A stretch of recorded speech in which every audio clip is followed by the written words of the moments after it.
Good evening, and welcome to this special crossover episode of LGBTQ plus in Black. I call it a crossover episode because I am not Peach, and I will be hosting this episode. And for people that don't know, I am Dion Hill, and I am a board member of IME Inc. and also the host of the Ally Show, Good Neighbor Talks. And first of all, I want to thank everybody for allowing me to come into their space. And this is going to be a special episode where, as though I will be asking the panel many questions that are made up from allies. Um, I want to preface this to say that some of these questions may seem simple to the panel and maybe even comical to think about because some of them are myths and some of them are common sense. But you'd be surprised that a lot of times allies have a lot of questions that people like me who have been in these spaces with people in the community for years um, don't even often think about. But some of them are very poignant. And what I've learned from talking to many people in the community is everybody's opinion is different. And if you watch this show over the few weeks that it's been programmed, been going on, everybody has their own opinion, and it may be surprising. So once again, I'd like to thank everybody for allowing me in space, and hopefully we will have a poignant discussion, and some people will get some great education. I know I'm looking forward to it. Oop, so right now we should actually let's bring in our panel. Hey, Hello. hello, dear. Hello. Hello, what's good? Hey, how you doing? All right. Uh, so we got Donna and that's Tim, right? Yes. Um, I've met Tim a couple times. I hope you it's several different times. Very great entertainer. I would like to tell you that. Thank you very much. Thank you. and and, and you know, for you especially, Tim, and a lot of people that do your genre, when I see you outside of your inner tech, it's it's like night and day. It really, Right, right, right, right. and I think that's probably like the whole beautiful thing about it, correct? Like Right. you just become Most that. You're totally that other person. right. Most of the time when I'm just myself, people don't even think that I'm part of the community. Nonetheless, an entertainer of that nature. So hmm yeah, it's every room I walk into is always a delight because it's always going to be interesting. Yeah. Always. Okay. Well, I don't want to bring in. Hey, Donna. Hello. Donna. Me and Donna go back. Yep. Even though she's an Eagles fan, we So still you, we Right. still we still have love for one another, yes. big time. Eagles for life. Eagles for life. Yeah. Right. So we want to get this started off, and I have like 10 questions, and I'm giving everybody time to answer it. One of the main one that I want to start off with is especially because these are ally questions, and I'm an ally. I wanted to know, do you believe that the LGBTQ plus and trans attracted community actually benefit from having allies? Whoever wants to go first, he's ready. I'll go first. Yeah. All right, Yeah. Don. We yes. I think yes, we do benefit. Because besides the our community, we need the help and we need the support from the allies because majority of that community is they don't like they don't like us. They don't like what we do. They don't like what we are about. So to have allies on our side that will stand up for us, for the ones that are like that don't care about us, don't respect us, don't understand us. It helps. It helps to have them, especially if you have an ally in the family, and then you have someone in that family that is homophobic. They can explain and you know, let them understand that, you know, we are all human regardless of what we do anywhere in our lives. We on this earth for one reason. So I think, yeah, allies are very beneficial to us, and I hope we can get a lot and abundance of allies, because they are really very helpful to our community.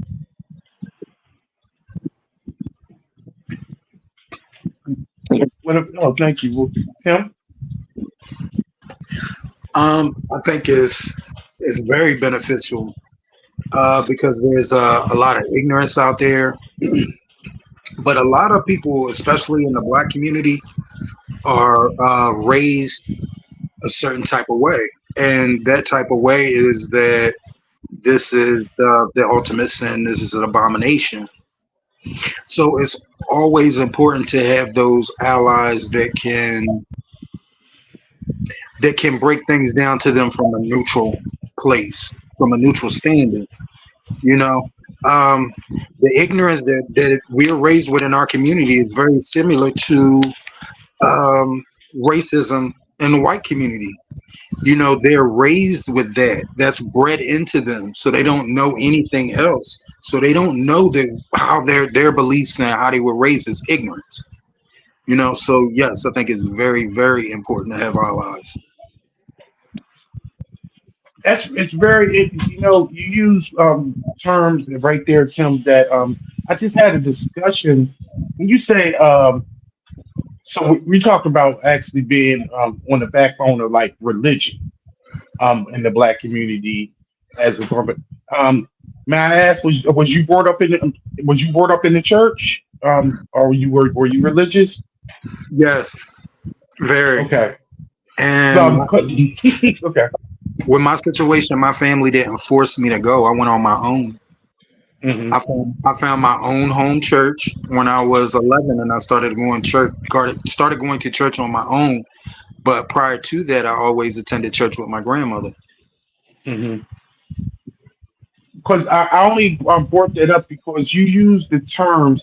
I just had a conversation a couple weeks ago um, with my sister's hairdresser, a woman, and she was 56 years old, and she was Mhm. very religious, and she has a daughter that is gay, and she Okay. used those terms of abomination, and that that her daughter was going to hell, and she just Mhm. laid on the forefront of their religion, and she was talking about scripture with like Lazarus 20 or something to that extent.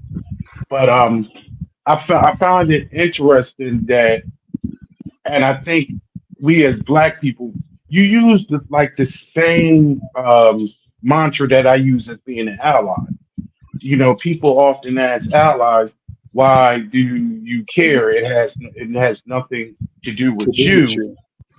But I always look at it as though I always compare it to being gay people as being gay people in the struggle of the LGBTQ plus community now is I always have empathy because I compare it to the struggle of Black people in the '60s and and prior. Yeah. I think it's very identical to where as though it was allowed the racism and that the prejudice was allowed because they people of color like we were just allowed to be stepping stones. And I often relate to people and allies when I talk about or possible allies that hey, gay people are this decades, this centuries black people from the '60s. So imagine actually being gay and black. You got You Well, know, I Right. don't have I to always say, imagine if you're black, you're gay, and you're a woman, you got three strikes against you as soon as you wake up in the morning. Right. And so, me, especially, me being the only male member of the board, and having my sisters on the board that are part of the community. I know in some spaces I have to protect them. But I think that was very interesting answers for the first question. The follow up on that, um, is there anything specific that you would think that allies should actually do in any type of spaces to support the community? wait. What can we do? Did everybody on the panel answer the first question? Uh, I only see. Oh, is it a third? Oh, Stan is there. I didn't see Stan's. Okay, I Oh, didn't hey. see. Just Stan Stan Mix. answer. Is No, Stan he there? I know he didn't answer. Is he there? I'm Okay, sorry. I'm here. Oh, okay. I didn't see you. I'm sorry, Stan. Oh, it's okay. Good evening. Go ahead, Stan. Oh, yeah. I think allies are important, and for a couple of reasons. Um, one for support, and then the second of reasons that allies can open up some doors as well. Um, and then it goes back into what you talk about, like in the '60s, between like black and white, things like that. But yeah, it's always important to have allies, and definitely we can definitely benefit from allies because, like I said, they can actually help with certain understandings of people, and they can definitely open up some doors for the community. yeah. Absolutely. All right. Yes. Okay. I'm sorry about that, Stan. Yeah. Thank you. Appreciate that. That follow up question though. I want to know what do you think is some things that allies could actually do to support the LGBT plus and trans attracted community um, when they are out and about in different spaces. Uh, Uh, I think they. Oh, go ahead, Tim. On me. Yeah, Um, go. Go ahead, go ahead, Tim. just when you're out and about, just treat us like everybody else. You know, if it's something that you don't understand or you don't know, ask questions. And then understand that we're not all the same person. You know, straights have a tendency to relate everything to their cousin or the local gays in their community. And everybody is not those people. If that's the limited handful that you've had access to, then that's the limited handful that you've had access to. Just like black people as a people, we are not the same person. It's the same thing with people in the LGBTQIA circle. We're not the same person. Just learn more. And if you truly want to support us, support us. Don't support us in person and call us your faggot or your gay friend Mm, when you're talking to your straight friends. Mm-hmm. See, because of the fact that I don't have an outwardly gay appearance and I don't have outwardly gay mannerisms, I'm around heterosexual conversations all the time and they have no idea hmm how I move. So I get to listen to a lot of the other side and I hear things that they wouldn't say if they knew my actual orientation. Right. So definitely just be genuine and just be mindful. And if you truly are working for the better of our situation, then be consistent. That's it. That's all. mm, Mhm. good. Well said. Well said. Donna. Yeah. I think Tim round that up very well. But yeah, they. I think they should also, speak up for us, advocate for us. hmm Um, if they see somebody that is talking bad or correct them. Let them know that that's wrong. Shouldn't be talking about somebody like that, that especially you don't know. And yeah, just come to some of our functions, hang out with us and see how we live. We good people. We're not bad. We're human. Like I said, we all human. So just come in, advocate for us, speak up for us, and hang out with us. Absolutely. And Oh, Michael, no. I mean, I don't think there's anything that they. I mean, as allies, they are allies because, well, for choice. Um, I think, so if they're allies because it's a choice they make. I don't think that there's anything that I would say they would have to do or I expect allies to do, except support. But I wouldn't put like this is what they should do and this is what they supposed to do. They are allies by choice, and just by them being allies, period. Uh, to me, it says a lot. I wouldn't. It's like even in the days of the black and white, in the '60s, you had white allies that supported. It wasn't that there was anything you expected them to do. You just appreciated the support, and then just let them take it from there. I would not hold them responsible to say, as an ally, I expect you to do this and I expect you to do that. It's just the fact that you are an ally, and just the fact that you're showing that speaks volumes. yeah. Oh, I want to add a little bit to that because again, when I'm everybody has hit on something that as an ally that I have had to come face to face with. But powerfully, the way Tim is stated, like being in those spaces, you well, you wouldn't be surprised, Tim, because you've been in those spaces. I'm pretty sure Stan may have had the same situation, especially being black males. Um, People just automatically assume that you are, I would say, anti-gay. I'm saying this for me, like just how I'm a big guy. I like sports and all those normal whatever heterogeneous things. But when they do say something out of the way about the community or even racial about another race, this, that, another, and I actually check them, Hmm. they get so like antsy and like what? Wait, what? like, and I'm Right. like, yo, I don't get down like that. Like, I don't, yo, that's inappropriate. I'm like, yo, I'm not for that. I don't get down like that.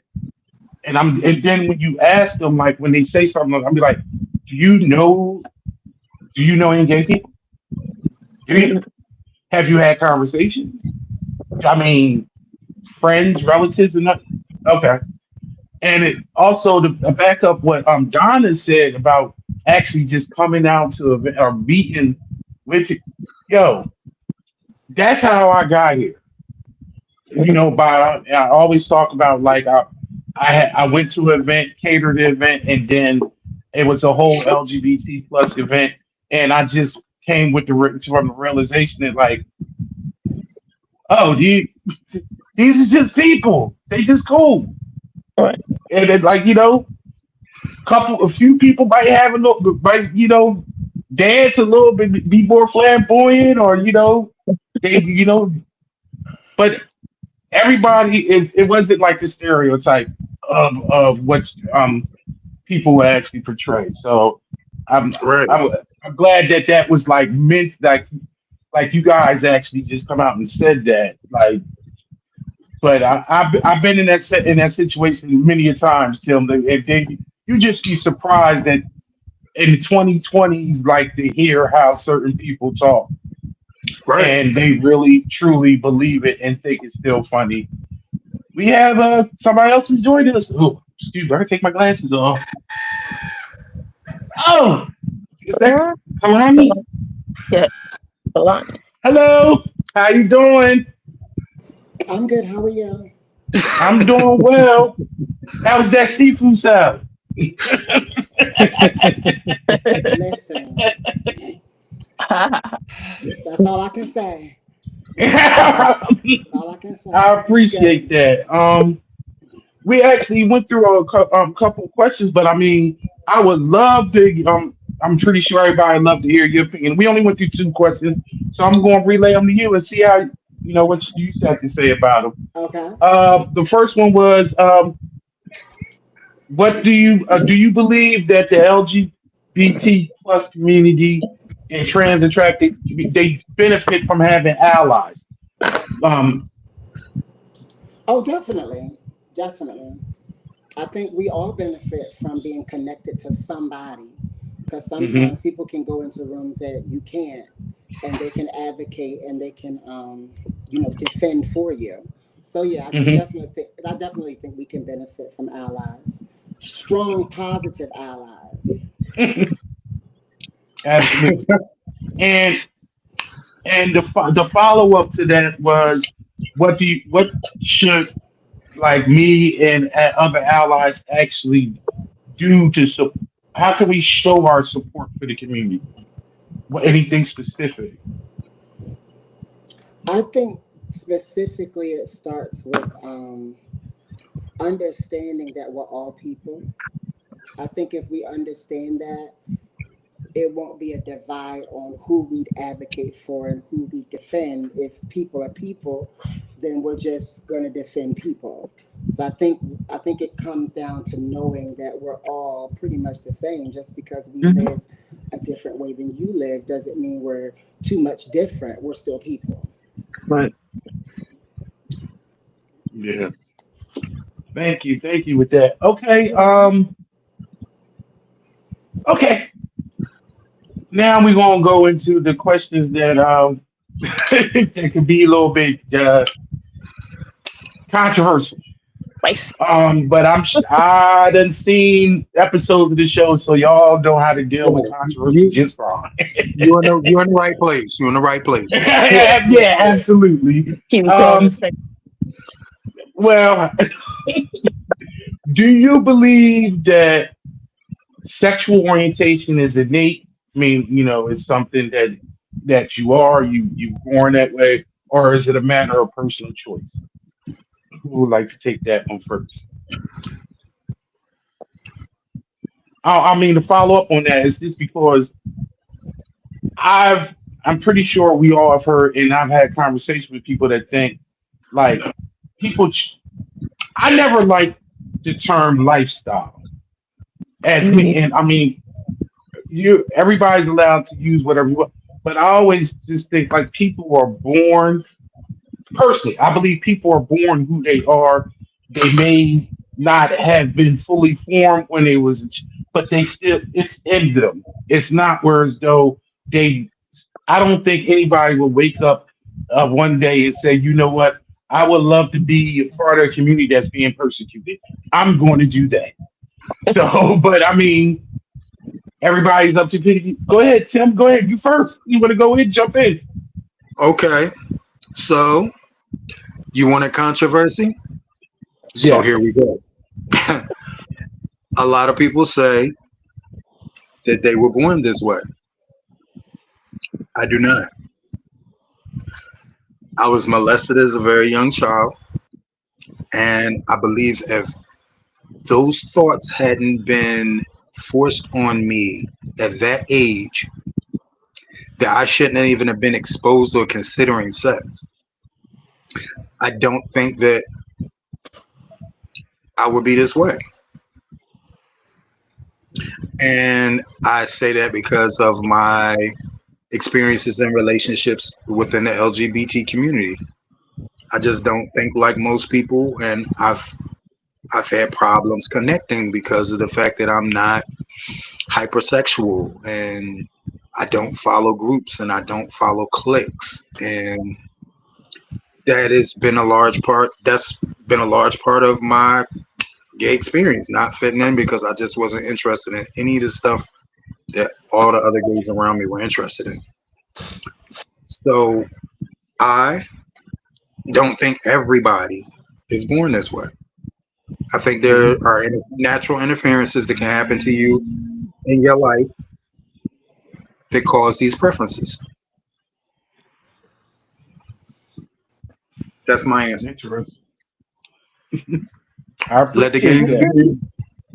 Let the games begin. Hmm. That's interesting, and I've heard that. I've had conversations in the past with people that were in your same situation that something happened to them as a child, and actually they went the opposite way. I mean, the person I'm talking about was a female, and she wound up going in the opposite direction, whereas though becoming a lesbian, and she blamed it on being, molested by a male family member as a child, whereas though she couldn't see herself having any type of affection Connection with a man. to a man. And she chopped her hair off and became what we would describe as a stud. Whereas though she Hmm. was as a she was very dresses and long hair and feminine and things like that. But I mean, Wow. so it could go a different way. But what is the rest of the panel? What's their opinion? Um, Come Blunt. on, come on, come on, come on. You came up. You need time. You need to go to somebody else, or what's up? Go to Okay, somebody. me. All Dottie, right, you I'm ready? gonna go. I'm gonna go. All right. I'm gonna go. Me, I was born this way. I was not molested. I know I was born this way because when I was in public school, I had a big crush on my best friend's sister. And I always wanted to be around my friend because of her sister. I was very attracted to Her sister.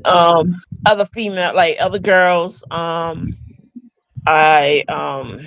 always knew that I was never attracted to men. Or boys. I always wanted to beat up on them. I wanted to yeah, I was a big tomboy. Yeah, well, and back in the days, Donna, that meant you liked them when you beat up on them. oh really? Wow. No, I'm just saying that used to be the dumb thing that Yeah, used to say I back know, in the right? day. Yeah, No, I used to not like them, and but yeah. I did experience having sexual intercourse with a man because I wanted a child. That was hard, but I pulled through, and I'm happy I had my daughter. But other than that, yes, I was born this way. I'm going to die this way. I've been this way since. Well, I really came out to my mom when I was 24, but I always knew when I was young I was going to be this way, and I'm not going that way. I'm going to be this way till the day I die. So I was born this way. I was And born this way to be this way. okay, we love you the way that you are, Donna. That's for Thank you. sure. Absolutely. I know. Absolutely. That's for What sure. said the thing? Yes. Yeah. Stan, what do you have to say? um, I have to say that I it's all a personal experience. Like I was never molested, and I understand what and that's one thing. I'm open, man. I mean, I don't ever sit back and say, I can't speak on everybody's experience. I can try to understand their experiences. Like what Tim was talking about, had he not been molested, he would. probably had turned out different. I can't debate any of those things because it's so diverse. My personal opinion is I never grew up around anybody or anything gay. I was never exposed to anything gay. Uh, I didn't have any, you know, people that I looked at and I formed my opinion. I never seen it, but I just knew how I was. I was born this way. So I didn't have any template ahead of thing, just to, or standards that set, a precedent for me, and I followed like a big brother or big sister or something.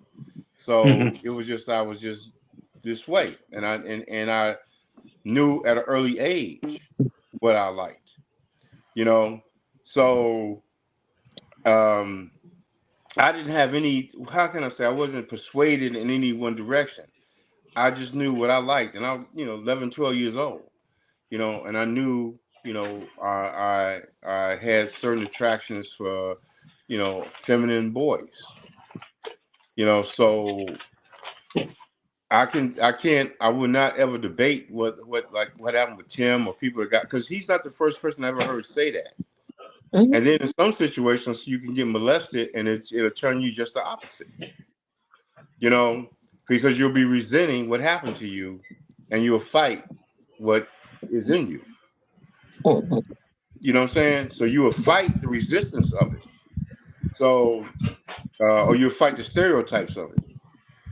So, so I never had any kind of guidelines or anybody that I followed and saw and I turned into this. I was always maybe like a loner, even as, at that point at 11, 12 years old, but I knew what my desires were, and I knew that. And fortunately, even as a young boy, I never had any regrets about how I felt. I didn't, I just didn't. So, but I would never sit. So the bottom line is, it could go either way. Sometimes, like Yeah. when Tim said, you can just turn that way, and then in my case, I was born this way.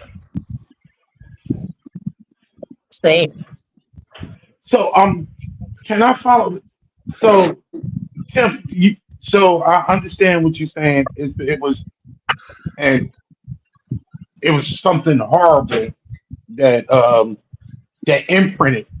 I would use the term that imprinted on you. Hmm. Mhm.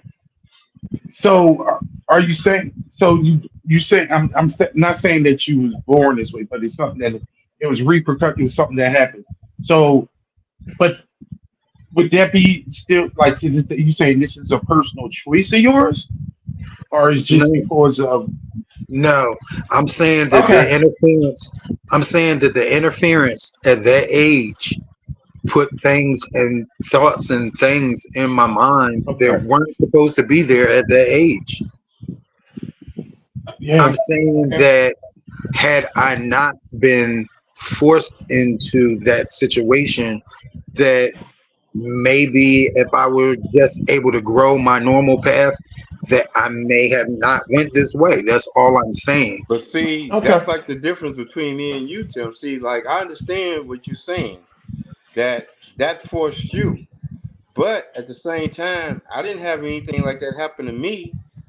But But in I'm my not, I'm direction is what it, respectfully, respectfully, I'm not talking about anybody else but me. I'm right, not exactly. That's comparing what I'm my saying. situation Right. to yours or anybody else's. This is what happened to me. And I'm it's not saying diverse. you're wrong. I'm not saying you're wrong because you feel that you were born that way. I'm not speaking against anybody or have a problem with anybody who feels they were born that way. I'm just speaking on what happened to me. And that's exactly what I'm saying is that we all got a different story of how we are. I Right. can't debate what happened to you that made how your life is. I understand it. I can't sit back and say, oh, that didn't happen. Oh, that can't make you this. That can't make you that. That's what happened to you. And I understand that. I understand. That's why I say it's so diverse because there's no way you can just sit back and say, okay, you were born this way. It's all different things that make us who we are. Just Yeah, because because what happened to him in his journey, it didn't affect my, my journey was different. So I can't say Exactly. Tim was wrong and all. I understand what he's saying totally, and he's yeah, not the because first person I heard ever say that. I've heard lots of people say I was molested as a child and this led me to this. I totally understand that. yeah, then you got straight women that been with men, married to men, Mm-hmm. that come over to the other side Right. now, and they want to date us because we do it better. And they're tired of being abused by men. That too. They're tired of being abused by men. I have several That lesbian too. friends in the city that because of the fact that what was done to them, they could never imagine themselves ever willingly laying down with a man. And they Hmm. didn't feel that way before they were raped. Yeah, So in that case, so we call that a choice. Am I right? That's basically, where I want yes. to jump in. Jump Okay. in. Go ahead. Yeah, you jump on in. Whew. Come on in the room. Ah, All whew. right. Get that hair together. I'm ready now. So I think two things can be right at the same time. I think that there are some people who believe that they're born this way, and I think there's some people who think that certain things have happened that led them down a path. But I want to go back to what y'all just said. Our life is full of decisions and choices. Hmm. That it is. So even if I'm molested, even if I'm raped, which I've been both, Wow. after the rape, after the molestation, what I decide to do in my own strength and in my own power is a choice. Hmm. That's true. Although that choice could be influenced, it is not manipulated. It's a choice. Rape is manipulation. Not if I decide to do what I want after the rape. Right. Okay. You understand what I'm saying? Because I know people that have been molested. I know men that have been molested by their uncle, by their dad, by a family friend, Mhm. but it didn't push them to be with a man. Right. It actually turned them off from doing something like that. So I just Right. think it boils down to choice. What you decide to do with your body is your choice. Okay. Hmm. So I think two things can be right at the same time. Some people are born with those ideas, with those thoughts, with those desires, and I think some desires are made. Hmm. I agree.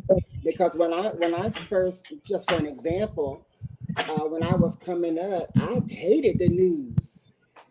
Hmm. I hated watching it.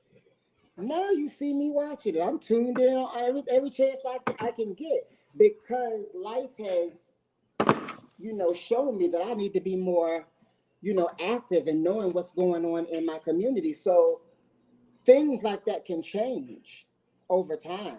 I just think that it deals with choice.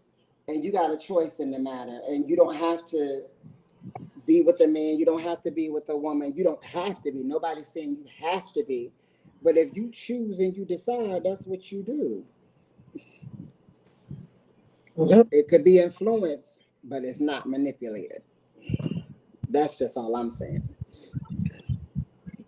Hmm, very interesting. Um, I want to follow up on that a little bit because, uh, Connie, you brought up an interesting story. For y'all, for you guys who don't know, I have these conversations, and I've had these conversations with people over the years just because I just find it very just refreshing when you can just understand something.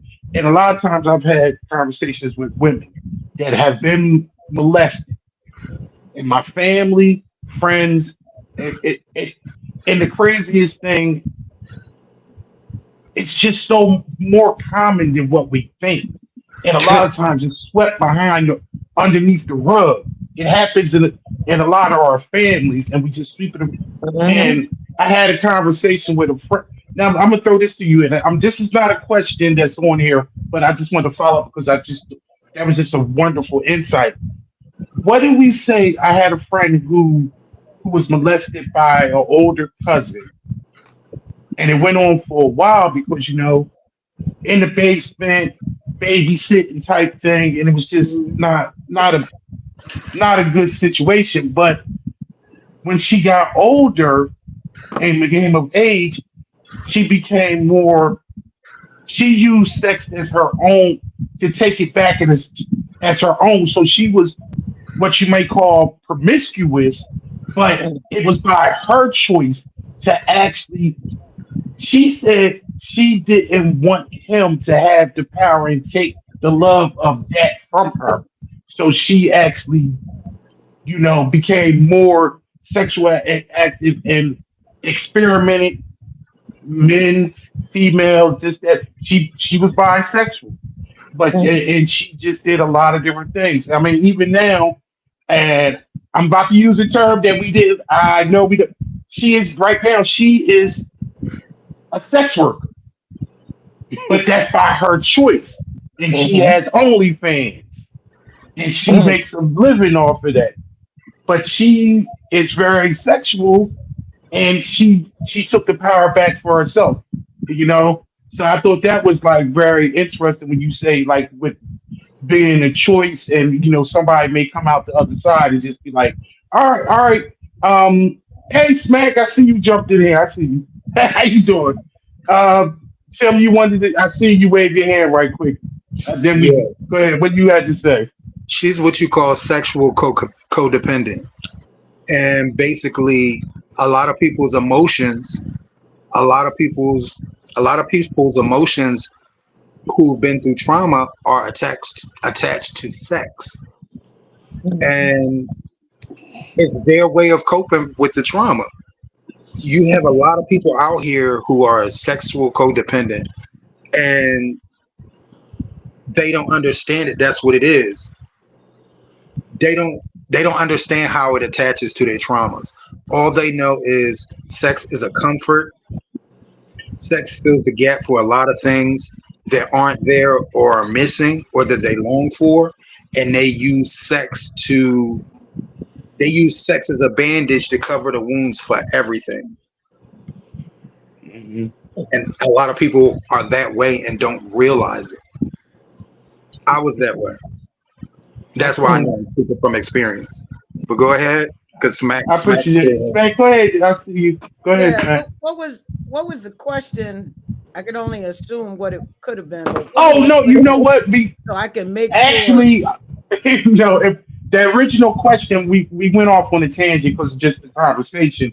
But the original question was, um, do you believe being LGBT plus and trans attracted is actually innate? Is something if you were born that way, or was it a personal choice? So then we just went off on a I, lot of different talking about some of the stuff. yeah, I can only speak for myself being a lesbian. My opinion is, for me, I don't think that it's like that for everybody. But for me, I feel like I was born this way. I've always felt this way. A lot of the people who are around me, um, in my close circle, we've had this discussion before, and a lot of them as well feel as they were born this way. I don't think it had nothing to do with my parents parenting. I don't think it has anything to do with trauma that happened later in my life. I always knew I liked girls when I was very young, before I even started school. Everything I did was tomboyish. I didn't Same, like that, huh? same. Oh, okay. So I don't think, I feel like I was born this way. Now, the part that Tim was talking about, I just want to get on there that, now, I don't think everyone, I mean, there may be a few people who are like that, but I don't think that's everyone's case, because I know people who have come out later in life and they didn't have any type of sexual trauma. And like I said, these are people in my close circle that didn't have any type of sexual trauma. They just have their hormones in their body. They like to have sex, and that's what it is. Some of them aren't even in relationships, but they have not become like, any sex, that word that I don't like to say, or on OnlyFans, they just have a, great black book that they could call people every day of the week, I guess, so they could get their, the nuts off or their thing off. So not everybody has to turn to that, and I don't think it comes from trauma. And that's just my opinion. Everyone isn't like that. Oh, okay. I mean, What makes them, because my brother, and this is a great one to say, my brother, when he was listening to something, he texted me. He said, "Yo, anybody ever touch you when you was a little kid, and that's why you're a lesbian?" I'm like, "Boy, what you talking about?" And How would so it Howard, and I've had the conversation with Kenzel. We talk. These are my brothers, Mm-hmm. And I was like, "Nah, ain't nobody ever touched me. What are you talking about?" "Oh, I just saw this. Dr. Umar said." I was like, "Well, you need to stop following Dr. Umar, number one." Right. And my younger brother was listening to somebody else, and I was like, "I don't know them people, but stop listening to conspiracy theory." And I appreciate y'all for coming to ask me, because that is not true. And if you like for me to put you around my group of friends that I've been rocking with for many years, I can, and they can tell you the way they are. Is it because somebody touched them? They go, "Oh no, my husband, no, that's good. I just want to be sure, you know what I mean? In case I need to go back and handle something." I'm just saying, I'm just sharing a story, but everybody's situation ain't like that. But people in my close circle, a lot of them feel as though they were born that way, not that something traumatic happened in their life. And that includes men as well. Right. thank you for that, Smack. I wanted to finish that up, but me being straight and me being a male, when we talk about being hypersexuality and things like that, um, I had an issue when I was younger, um, and to the point where as though it can be. I love the fact that Tim said that codependence. When I was in, because I'm gonna tell you, I went to therapy, and I'm okay with saying I went to therapy because I think more Black people need to go to therapy and need to Indeed. speak to people, and I'm not ashamed to be a Black man that said I done been in therapy. Um, and I still talk to a therapist from here and now. Here and now about certain other things, but when it came to just being sexually active and using sex as a substitute, just hurt to save, from pain, and actually to substitute for love, you know. And I found when I Exactly. talk to my therapist, that a lot of times people do use it as a crutch, so they don't have to deal with the true essence of their problems in their life. So it just was really, it just really hit home when Tim said that codependency, and that's what you use as a substitute. But I wanted to get Tim. You wanted to add something else to that before we move on? I saw you waving your No, hand. I was just agreeing with you were saying as you said it. I Oh, don't. I okay. don't know anything else. Yeah. So, but yeah, cool, cool. So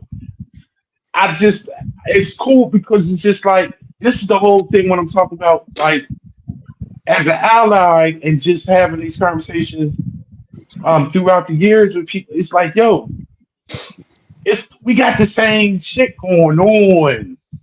Like, we got the same shit going on, and I just wish if people on the other side of this camera could actually just have somebody like you guys to just say to bounce stuff off. So I think that's like, I'm gonna tell you, Smack, I was infuriated by what you just said that your people came off about, because as being educated, I'm just like, yo, why are they doing that, saying this dumb shit?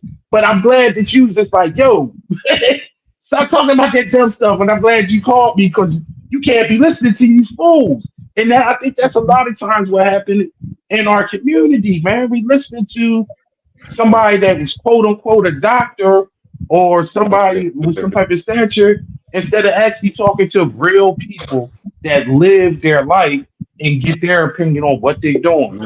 But so, And let me say this, but my brothers, they military men. Uh-huh. And yeah, my younger brother is just a very he's a free spirited man. He likes everybody. You know what I mean? He don't care. He got a sister that's lesbian. So he met a gentleman who was gay. And my brother, in the business that he does, he didn't know that the guy was trying to holler at him. And it really messed my brother's head up because him just being a genuine church man, he's got a wife, kids, but nowadays that don't mean nothing, but he wasn't educated. So I send my brother stuff now so he can pick up on warning signs, different things that he said. Because my brother is just a super happy guy in love with God, like real talk. You know what I'm saying? And so there was a situation. I had to call the young man and have a conversation with him to let him know who he was talking about and to pull up off my brother because he don't get down like that. And now my brother, I'd be like, yo, let's talk. Be like, nah, sis, I don't want to talk about that. Different things I be trying to tell him so that he can be mindful of different things that are going on in our country, especially attacking my community. And sometimes he don't want to talk about it because of the situation that happened to him. And because this gay young man didn't get his way, my brother just like kind of ghosted him and just like, look, and sent him a message. And sometimes our people can't take the messages when someone is not interested. But my younger brother would have been a beautiful ally for this community. But his situation that happened to him just pushed him away. And now he's not so voiceful about it.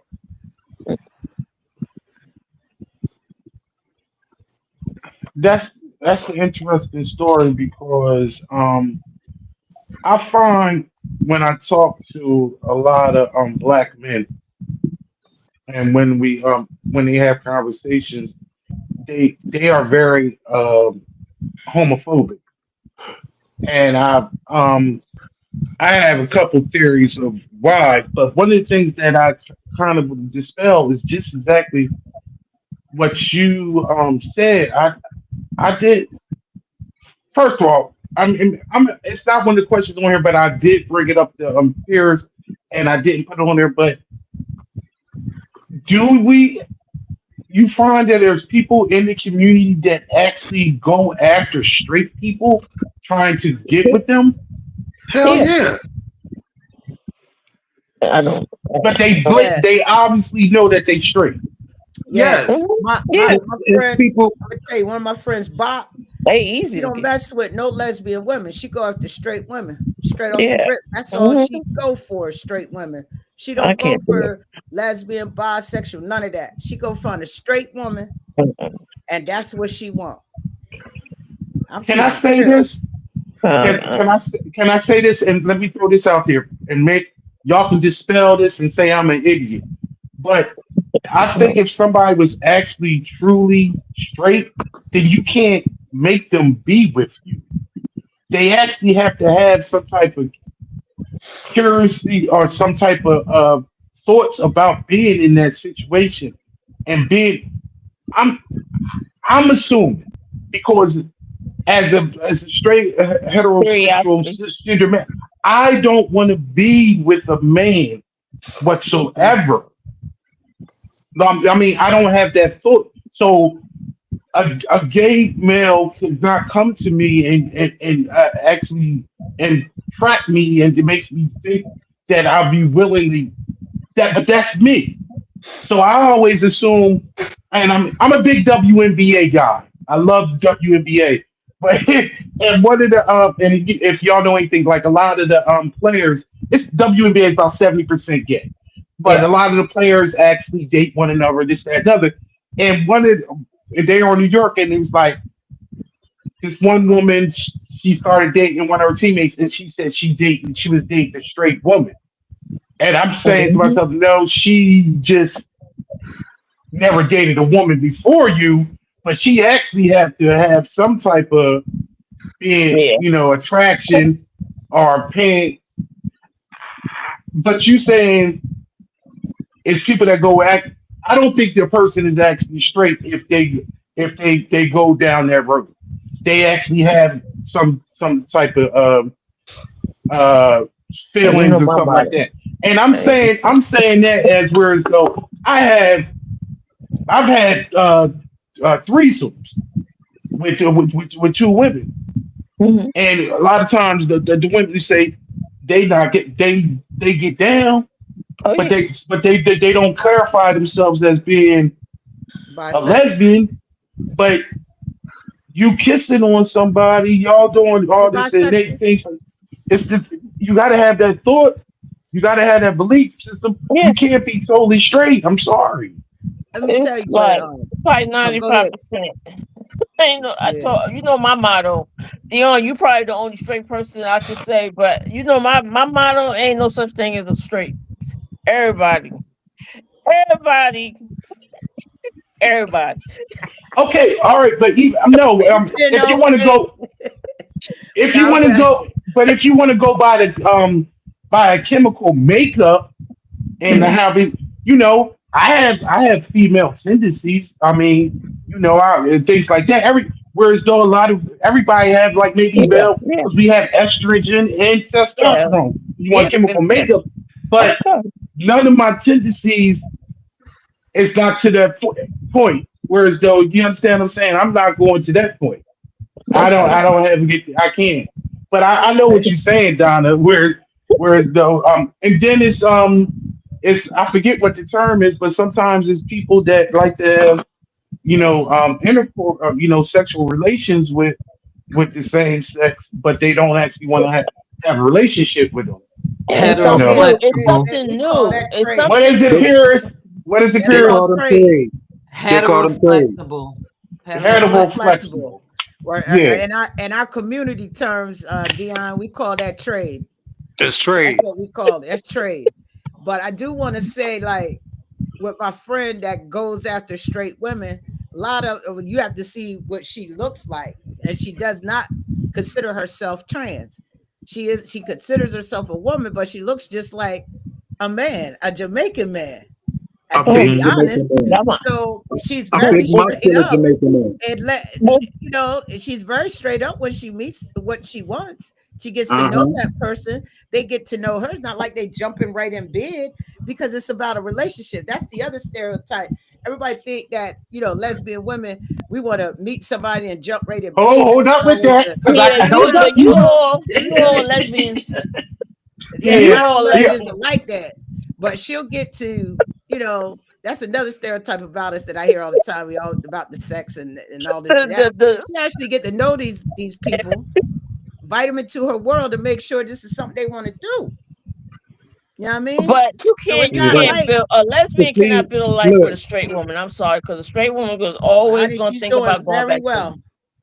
She is doing very well with her straight Yeah, but I'm life. sure. Yeah, okay, I mean, okay, but she ain't okay. straight now. But that's what she went after. She's now a lesbian because she's in a relationship.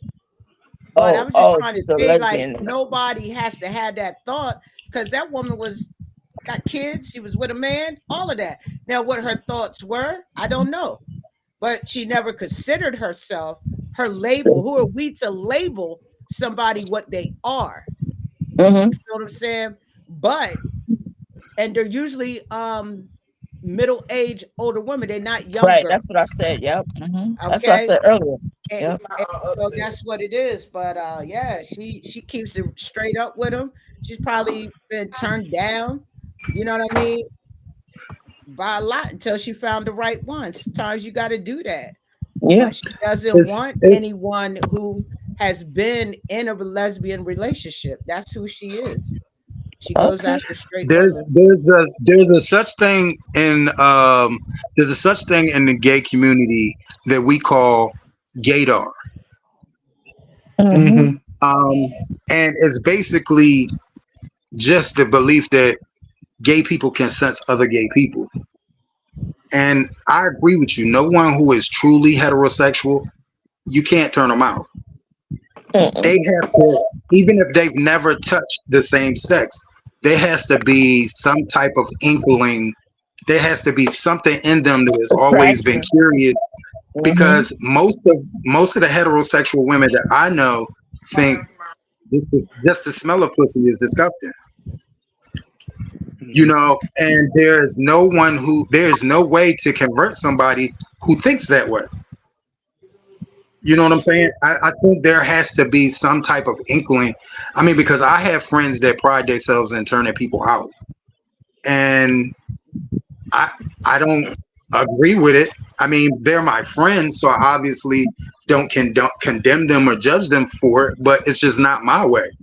You know what I'm saying? I have plenty of people around me that do things that I don't do, but I don't judge them because of the fact that their likes, their wants, their dislikes are different than mine. Mm-hmm. So I don't think you can. I don't think if someone is truly heterosexual, I don't think you can get them to budge. I don't. Did anybody want to add to that before we move on to the next question? I don't know, Stan, you have anything to add? No. Okay, cool. Kalani? I got a question. Yeah. Is this the question section? Oh, this is my. Oh, this not the question section. I'll wait. I'll wait. I'll wait. This ain't the question. We ain't never going to get through I'm this gonna write my thing. question down. I'm sorry. Write it down, lady. So we can move on. Stack, you was about to steal my thunder because you were stealing my next question. As you was, I mean, how do you respond to the stereotype that the LGBTQ plus and trans attracted community individuals are incapable of maintaining a stable, committed relationship, and that they are very hyper sexual as a community? This is something that, as y'all would say, straight think that, like, Right. that. So, anybody want to tackle that first? Mm-hmm.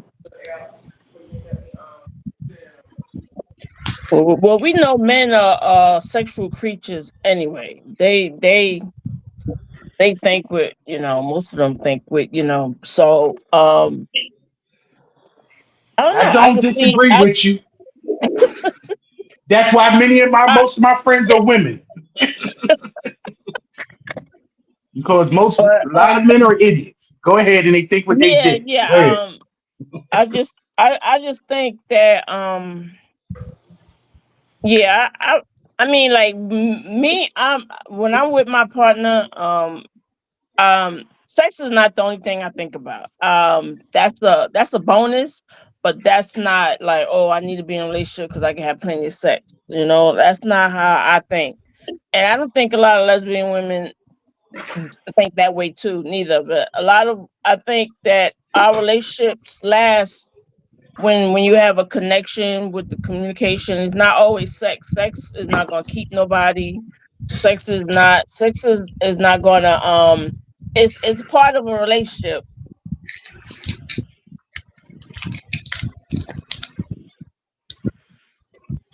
Donna Oh, phone went out. Donna dropped. Yeah. Oh, okay. She was Her making call interesting dropped. points. Anybody else would like to want to go next and answer that one? Monica, turn that light back on. Stan must want to go get next. Anybody else want to go? Wow, Donna dropped off. Anybody want to say anything about maintaining stable, committed relationships? If that's a possibility, or is that's just a myth? All right, I'll speak on it. I ain't gonna let this silence stay here. I'll speak on it. Committed relationships in any whether it's I hear someone's got us in double. I hear a background. I hear okay. For me, in any relationship, whether it's heterosexual or homosexual, it's about what you put into it to make it last. I'm being honest. It had nothing to do about sex.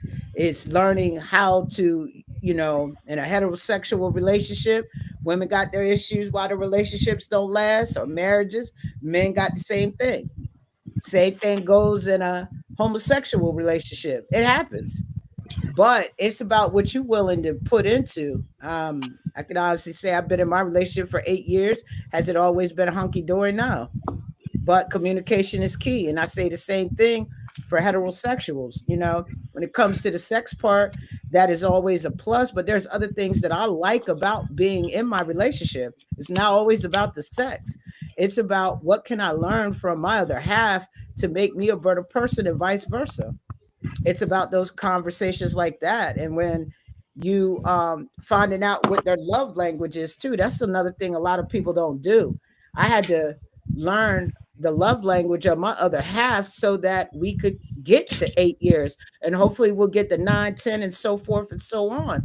But it takes you, a person who's in a relationship, you got to be able to compromise. Can't have everything your way all the time, and know sometimes that you will get told no. Might be that no for that day, but maybe come back to it 3 or 4 days later. And that's the thing.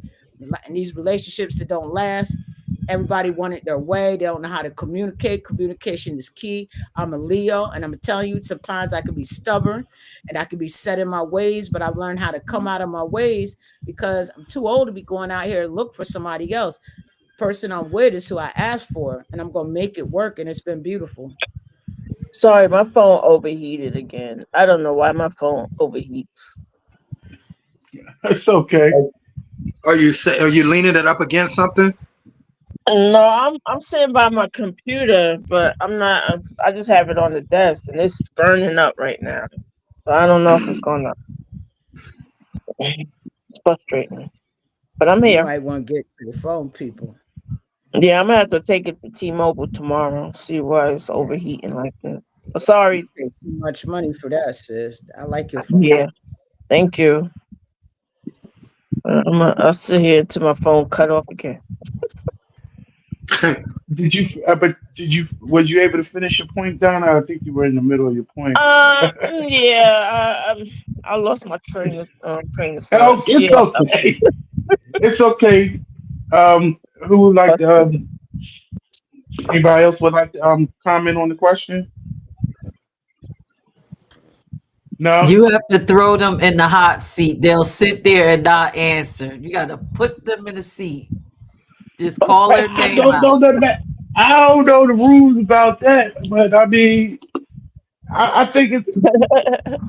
I'll go. I'll I go. think. I think. Okay, so for somebody that's not mentioning, so I mean, you know what?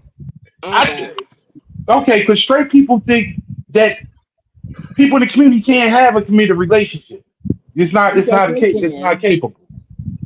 Okay, so come on now. You definitely can. I agree with Smack. You definitely can. It's about what you put into it. And I've said this over and over because we just always think romantic relationship. I think any relationship, whether it's family, business, it's all a relationship. So it's about what you put into it. So it'll work if you know how to work it and if you can compromise. I just think that it is a more of a challenge ooh, to yeah. compromise over here. And I'll say that because when you have two of the same counterpart, one is going to try to, for some reason, be the alpha, and you got to be able to compromise. So I think it's sometimes a struggle, but it can work. It is very possible, but you're gonna Mhm. have to work. It's gonna take some work. That's my Is answer. anything worthwhile is worth some work, though, right? Right, don't Yeah, don't I, nothing come I easy. agree. Anything worth a while ain't gonna come easy. right. I, That's I true. agree.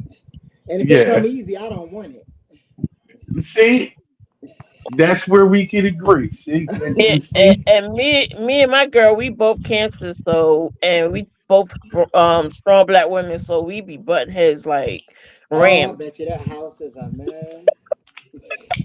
No, Then she it. home now. I'm home by myself, Mm-mm. but she home because yeah, we be going at it. We be, Well, when I met her, I did like her. So she a wonderful person, but she is just she's like mirror me.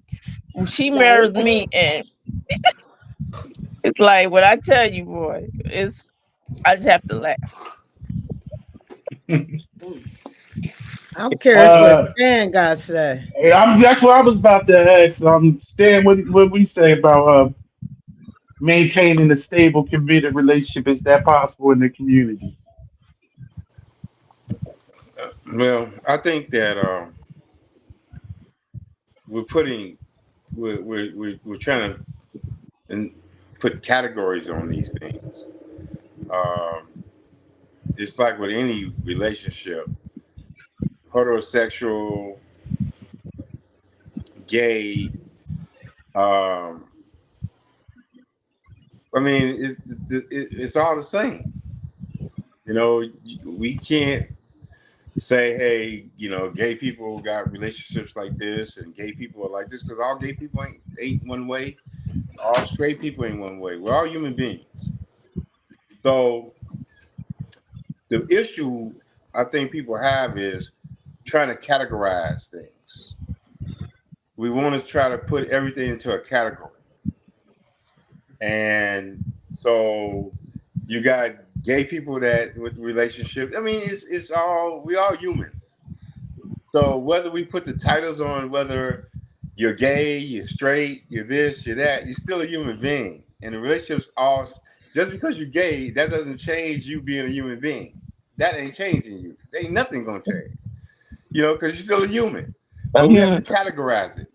Um, you got you got the straight community that sit back and they got hell of a sexual issues and problems. You know, they said, but yet you want to sit back and say, well, gay people are oversexed. That's because we're trying to categorize certain things, but we're all human and everybody. So we can't put a category on it, and I can't say, hey, straight people, gay people are this way. You know, um, we just can't. We try to. That's the issue we got right now. We're trying to put everything into a category, I and we love have you, to put things Stan. into a category in order to satisfy our thinking and satisfy our minds into something. So we want to categorize it all, So Exactly. that's just how I look at it. I love you, And Stan. I don't judge people. I don't judge anybody. I don't sit back with people's experience, and I won't argue with people because your experience is different than my experience. I'm not going to sit back and say because the formula that I live my life, I respect everybody's experience, and I do. And that's why I can't sit back and take a category and say, oh, well, the trans attracted men are one way, and people sit back and use terms. They want to call me trade. They want to call me a chaser. They try to put all these categories into try to fit me into some shit, you know. Tell us, So for Stan. people to sit back and put me in a category, you know, if that's what you think I am, that's what I am. So be it. I So be know it. that's right. You ain't paying no bills. Stan, Shit. I love you because you just so roses and flowers. No categories, no nothing. We're just all No, Because but human I I'm think beings. human. Stan makes a good point because a lot of times, especially with I'm gonna be completely honest. Straight people like everything in a nice little box in a bow.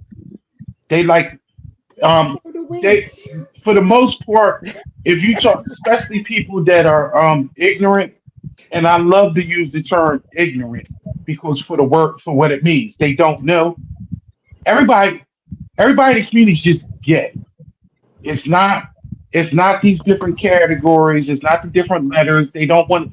They don't have the energy or the bandwidth to actually separate and actually be detailed and understand that. Can I And be it's honest? very trying having conversations with ignorant people. Right. In my way. But Stan is completely right. Whereas though I think his opinion is right. He's like everybody wants everything to be in a nice little bow, a nice little box, and just say you're gay. The same thing that they would, and I'll always bring it back to where it's though every black person is just black, and they have the same. They everybody thinks the same, and everybody. What I've learned tonight so far, and I already knew this, but I hope somebody that's watching that didn't know this. Everybody, people in the community is not a monolith. Just like black people are not a monolith. Everybody don't think the same. Everybody don't have the same upbringing. Everybody don't have the same belief system, and they everything hits them differently.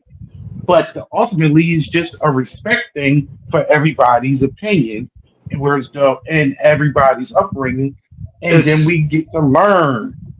What do you want to say about that, Tim? You need to jump in yeah, because because yeah, it's your it's turn. it's a lot of there's a lot of level of ignorance, and not all of it is from the outside. There are levels of ignorance within the community too. Like some Teach people on in it. the Speak community, on it. some people in the community can't see past their experiences, and anything that's different than their experiences or different than their reality, they attack it. They don't take a moment to absorb the fact that this is something outside of your comfort zone. This is something outside of your upbringing. This is something outside of your experiences. But anything that is people fear what they don't understand, and first reaction is always to attack it, Mhm. Let me and say that's a something. level. One time we was talking about, and I told you guys before. That's why I don't believe in and I never believe in self help books. I don't, and I'm not saying that they're not right or wrong, because if they help you find a self help book, is when somebody sits back and they tell you how I overcame something. That is their journey. That's their journey.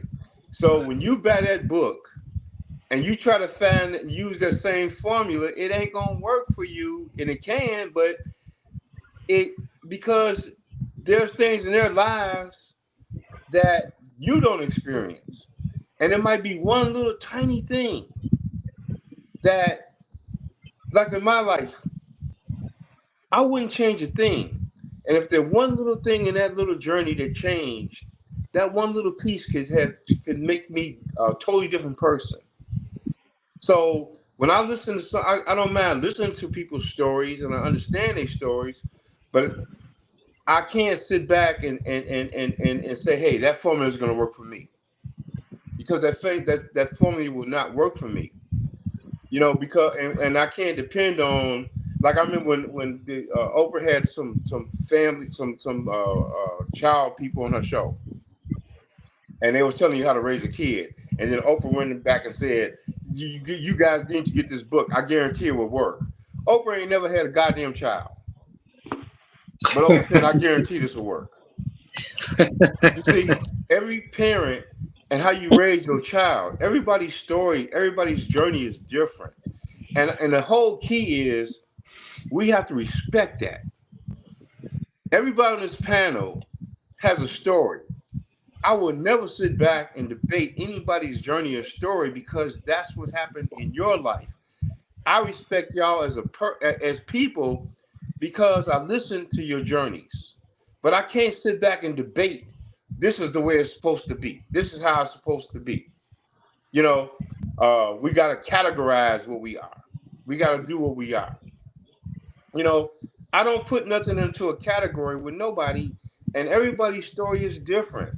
And the whole thing is we need to respect everybody's journey and story.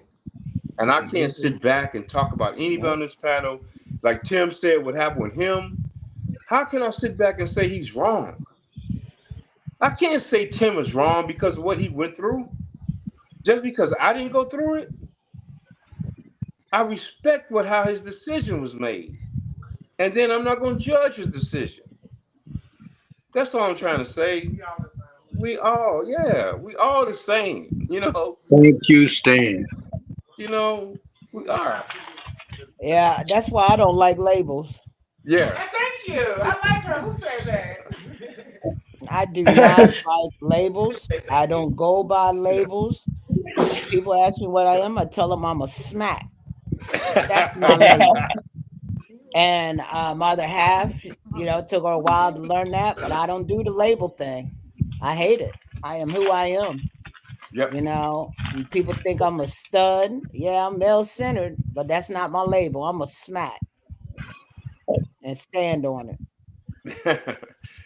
Thank you, Stan. Yeah, Thank and you you. know what? They were trying to do a show. Y'all heard of Love and Hip Hop Atlanta? Uh-huh. Yeah. Yeah. And when they approached me about doing this show, they tried to make me be like the goddamn training Chester of Atlanta. Seriously, that's why they want to do the show. And they What? had everybody trying to convince me. They had people from Gabrielle Union getting in touch with me because she was one of the producers of it. That I'll be so powerful when you do this. They was trying to put me into a category that I wasn't, Right. and I refused it because I'm not Good. going to be categorized, and you're not going to turn me into something I'm not. And I'm not going to. So I don't believe in categories. I'm They sorry, let Stan. live I'm sorry. I didn't hear what were they trying to make you into big? the tranny chaser Speak. of Atlanta. Oh, the tranny Oh, chaser of Atlanta. Yeah. Oh yeah. Okay, You know. and dang. that's a term. I'm asking. Oh yeah. That's the definite Yeah, a term. tranny Tranny chaser is a chaser, term. trade. A tranny chaser is someone who likes transsexuals, transgender women. Right. Hmm. Mm-hmm. Okay. And that can Okay. be, Kalani, help me out. No, I'm not being. I'm no, learning. we're That's a term I educating now. never Yeah, heard. Kalani, help me out. they saying that right What? now about what's his name? He's on Love and Hip Hop. They must have pushed it on him. What's Brandy brother name? Oh, Ray Ray J. J. Ray J. Ray Yeah, J. Yeah. they saying that about Ray J. But if that's what he liked, then that's what he liked. Like, I But don't get but it. Ray J is saying that about himself. Right. Ray J just had an interview where he said that he is Mhm. a I cunt. know. Yep. And the person was interviewing him, asked him to repeat himself, and he repeated it again. Yeah, I am yeah, what you call a cunt. CUNT. Ray J putting that out there on yes. himself. Yeah. But we have to remember, cunt is not a word just for the homosexual community. It's also used in the heterosexual community. Exactly. Yeah. So that's why And they And that's use the what we then word have to tranny chaser. remember. So with him saying that, it went off into a hole. But go look at some other interviews, and he'll tell you What that he man's gonna loves. call himself a cunt though? what? Yeah, nah. But men in the heterosexual world say that word to To the women women. they date, to the Yeah. people they date. That's So Yeah. derogatory. Where I come It's from, a yes, that's derogatory. derogatory. That's the Yeah. worst So thing. B why, One of the word. worst things so that you why can would he call a call woman. himself?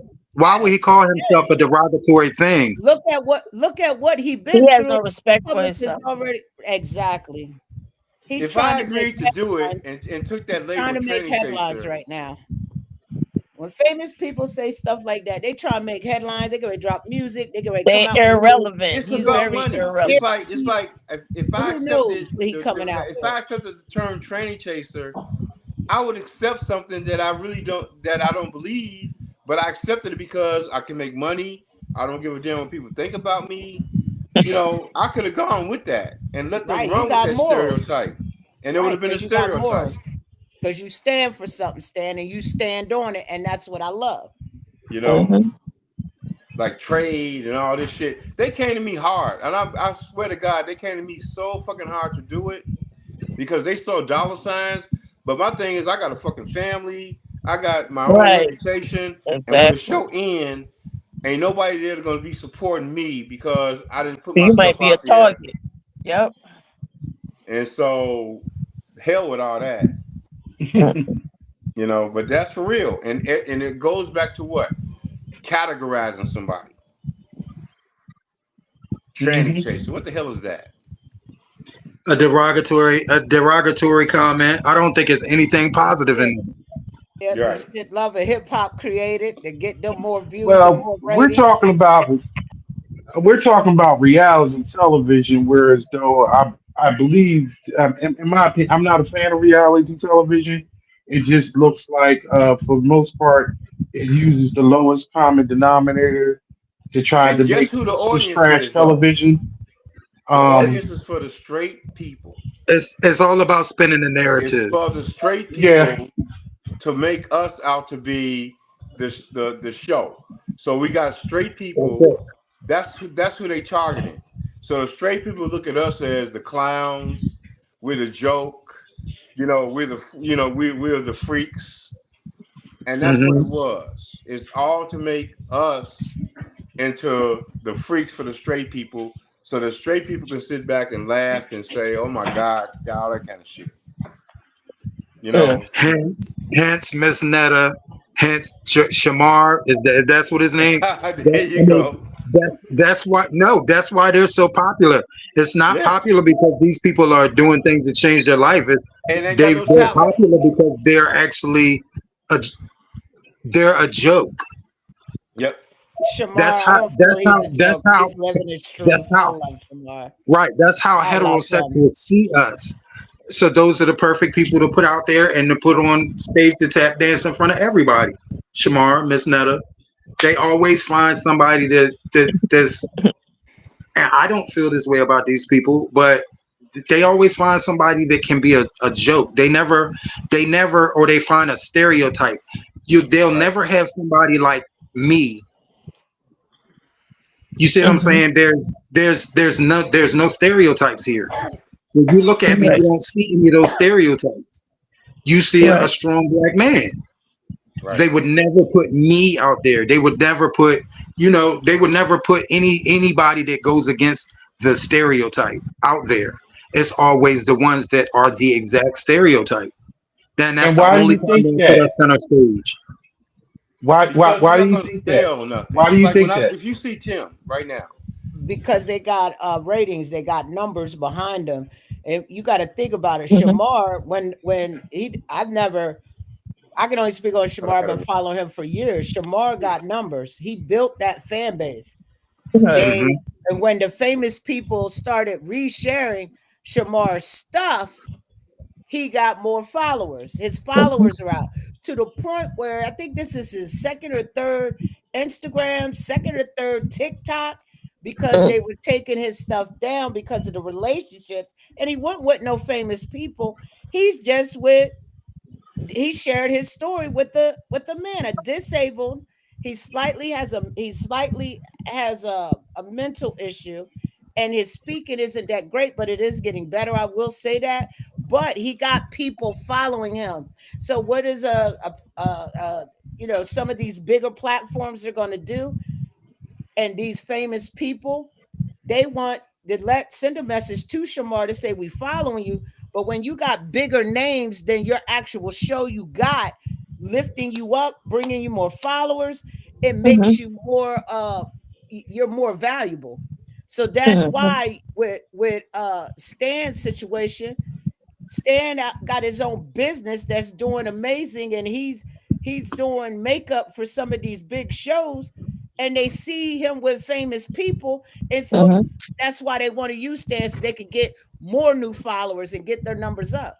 That's the only reason they do it. But I salute uh Shamar. They're living in their truth. Netta, you know what I mean? I thought Mhm. at first it took me a while to get on with Netta and Charles Yeah, me because too. I had to do my own homework, but they are officially married. Because I thought, what in the world's going on here? Because I seen him with some other woman, but it's not even Charles. It's somebody that looked like Charles. So, before I start, and I have donated to Shamar. I like Shamar. He's got the little kids following him doing his dance.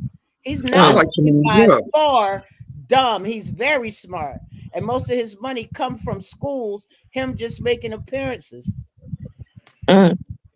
Nice. I think we kind of got off the tangent. Yeah. I want to get us back. I want to get us back on course. Um, and move on to one of my major questions. I only have a few more. Um, I wanted to know, do you have straight friends, and does your identity, your orientation ever cause any tension in your friendships?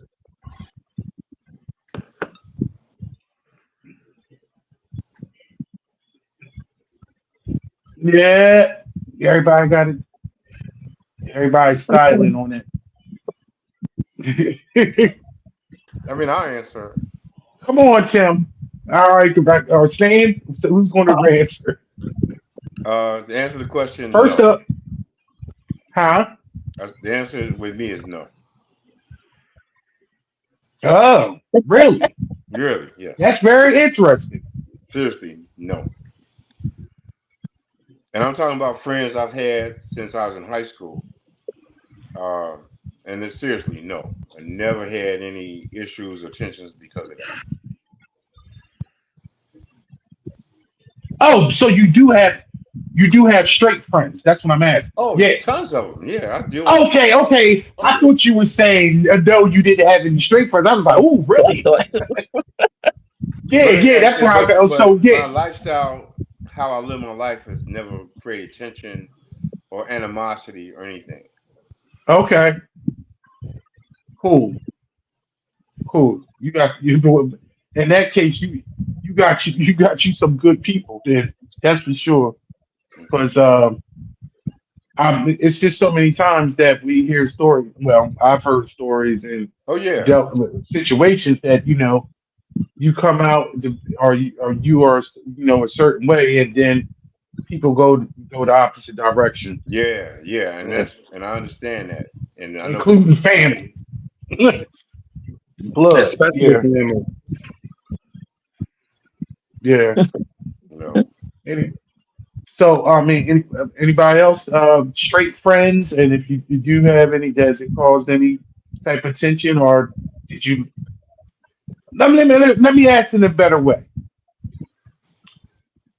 because I'm gonna be honest, even for me as being an ally, and people, um, we have issues too. Um, it's certain people that I'm friends with that I don't discuss the work that I do because they wouldn't understand. When I'm not embarrassed about being an ally and working for this organization, but when I mention it to them and they some people just like oh, okay, cool. But I know that they'll you get a guide on who you can actually dig down deep and have conversations with, and actually are actually curious about learning about what the community is about. So personally, I have exited myself from dealing with certain people that may have negative thoughts about the community as being an ally and being a straight, because I don't want their negativity around me. So Right. I was wondering if it's in a sense where as though maybe throughout the years that you may have picked up some straight. I think we like or is it so you only commune with people that's in the community? It's almost like you got a white friend. What I mean? I mean, for black people, like, or with white people, you having a black friend, somebody that's outside of your regular circle. Yeah, did you have straight people in your circle? That's what I'm the question. I'm gonna to say me, this. it's how you carry Go ahead. Yeah, I yourself. do. I have since I've been in, like I said, in Delaware. I've acquired a lot of white friends. Me and my girl were just at they invited us to the bar this past Saturday. They know about her, and we had a good time. But I don't have no really, besides them. All my other friends are really like in the is gay. So, but Okay. mainly the white people I hang out with, they mostly they're straight, they're allies because they treat me like I'm down. That's it. They don't see because I'm gay or nothing like that. They don't treat me no different. I just want to say, like, for me, I ain't got that many friends because I take the word friend very seriously. But my straight friends have never had to doubt me, question me about anything. I have more problems with people who are on the outside. who are associates, I may say, or some of those people who you pour into that really don't pour back into you. Those are the ones who got the issue. But I got something that you need. You feel what I'm saying? But some of those, I'm not gonna say all, some of those people are the ones who have the issue because I don't know what it is. Like this week, they thought I got my commitment. People thought I got married. They thought I got married to a man, and I'm just like, what? What? So I have to change that. You know what I mean? And I was like, what? No, it was a commitment ceremony to my girl of 8 years. So there are people who are just not educated, but they're not my friends. All of my straight friends in my corner accept me for who I am. It is not a topic of conversation. If there's something they don't understand about my lifestyle, they will ask. And we're still friends afterward. Kalani was doing a lot of head nodding and shaking and everything. I need. Come on now. What you had to say? I think you were reacting when Smack was saying everybody. She has a small friend group because everybody's not her friend. She don't. It's more or less associates. So, but you was head nodding. So, what you had something to add to that? I agree with Smack. That's not add nothing. You just said I agree. Yeah, you did that. I agree. That's all it Well, was. I mean, why would just a thought? Why would somebody's life choice or however you want to put, why would there be a point of contention with a friend, someone who you consider a friend? You understand what I'm saying? So if it's a point of contention, then we're not friends. Right. So yeah, I do have a lot of heterosexual friends, and that doesn't sexuality, identity, and stuff don't even come up because I'm me and they're them, and we see each other as who we are. It's not a point of contention. So the answer to your question, no. Right. So true. Did anybody else want to get in there with this one?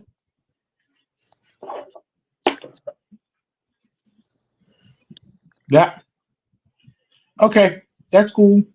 Cause the last few were kind of like real hard hitting ones. Um, for Did you one, ask the question do that I you wanted to find hear? yourself defending your existence to people?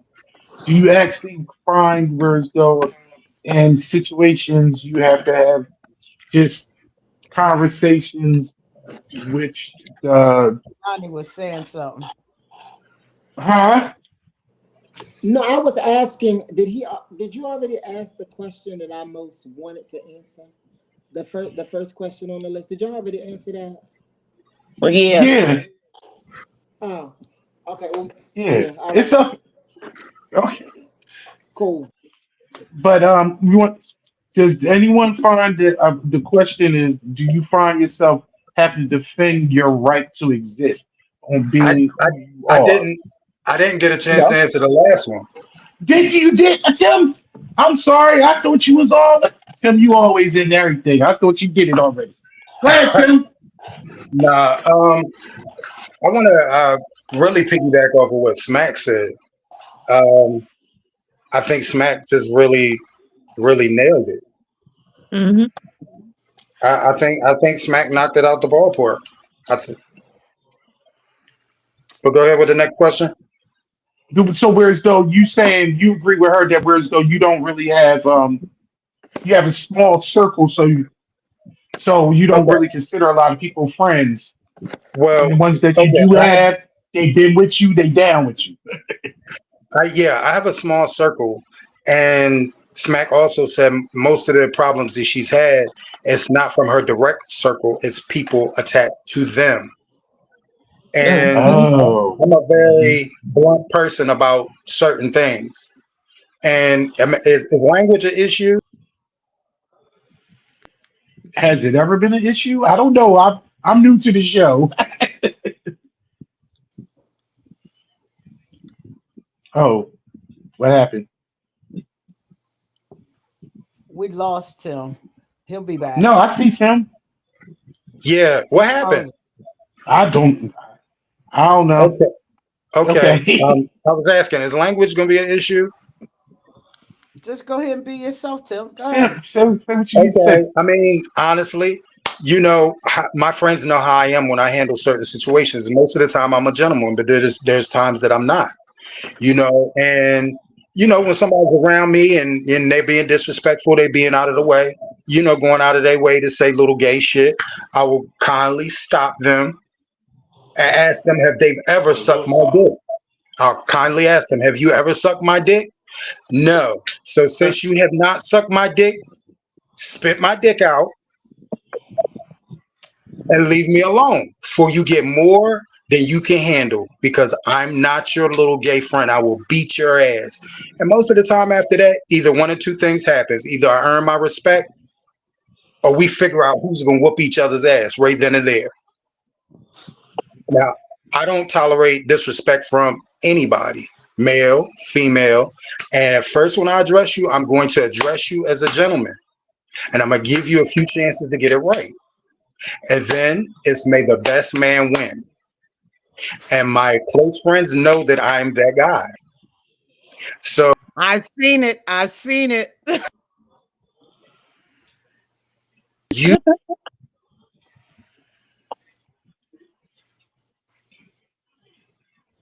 Frozen. Yeah. Tim frozen.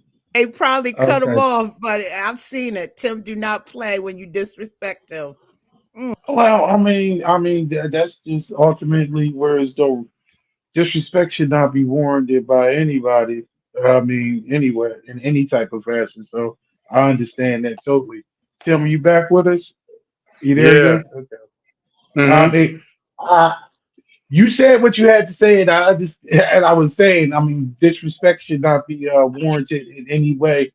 And it's the simple fact of the matter is,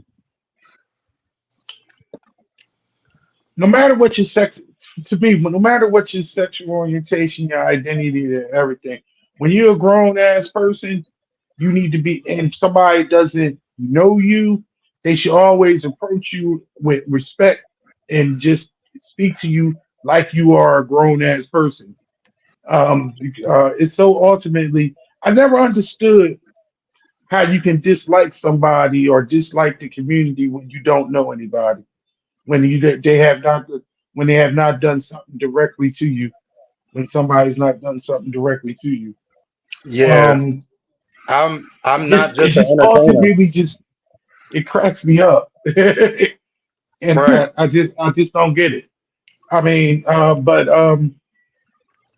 one of the things one of the main topics that and we done talked about this, and this may sound, it's another thing that sounds crazy of that we move. I want to move on. Um, what are your thoughts on people in the community actually being becoming parents?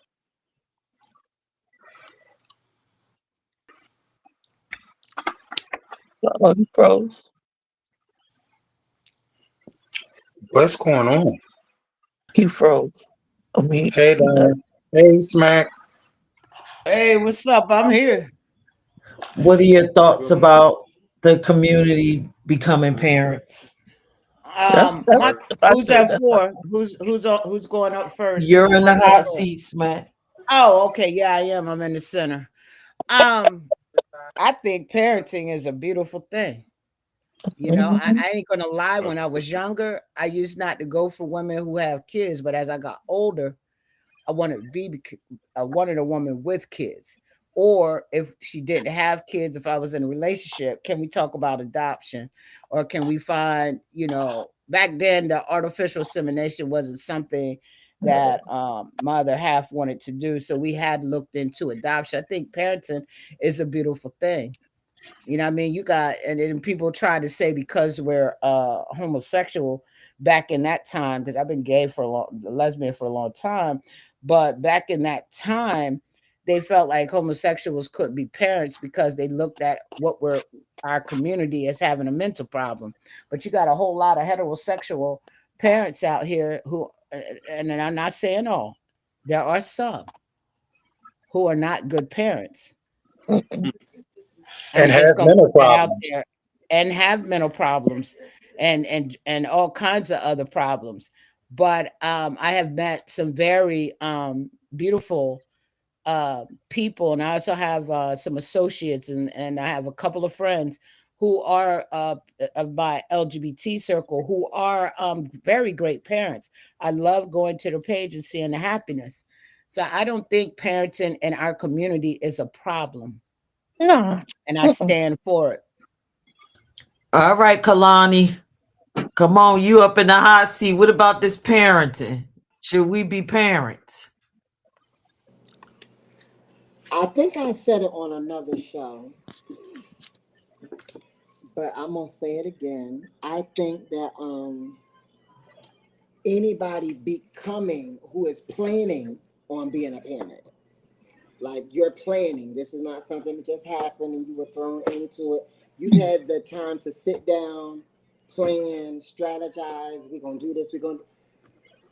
People need to be healed before they start taking care of other human beings, so that we don't start spitting venom into children.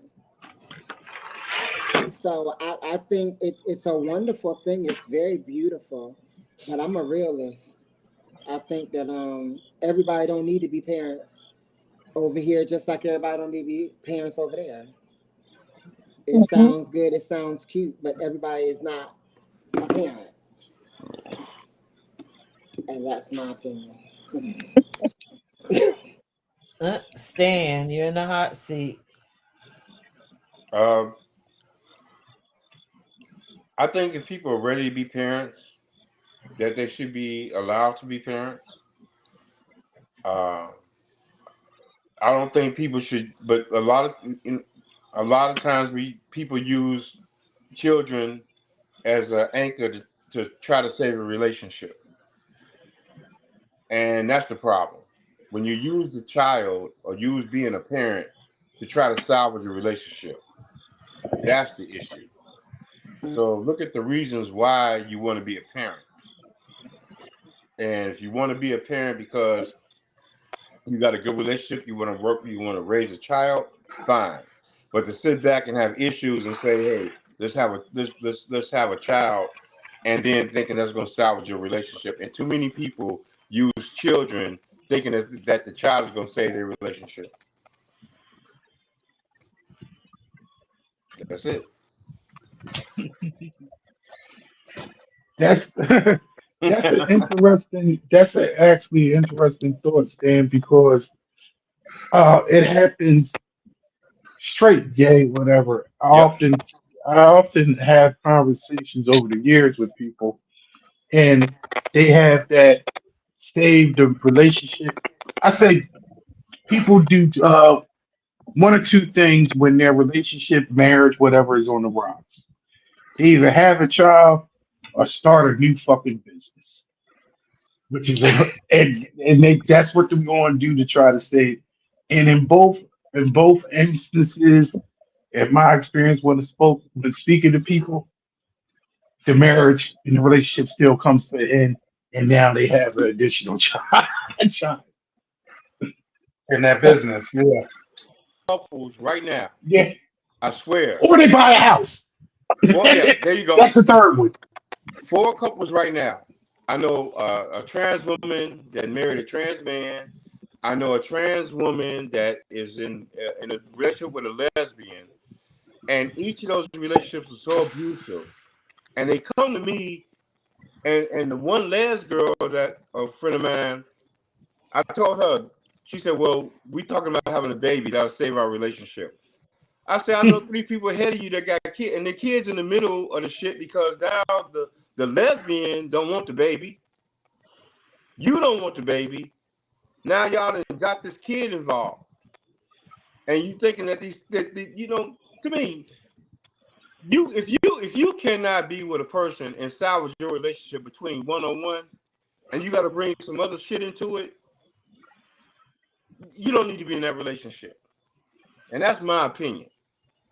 Because I'm one of the That's people real that I talk. don't depend on anything outside. If me and you can't do it, I'm not gonna bring in a therapist. I'm not gonna bring and y'all can disagree with me, but that's just me. If I gotta sit back to be in a relationship with you, and we gotta have a third party sit down and tell me and you how to get along, That's and they crazy. don't live with us, that's me. I it's just some shit I don't deal with no more. I just ain't gonna do it. So I, Right, hey, I agree. if right. we We gotta can't bring get somebody together. else in, we gotta bring somebody else to our bedroom. We gotta bring somebody into this shit to make That's us crazy. two people.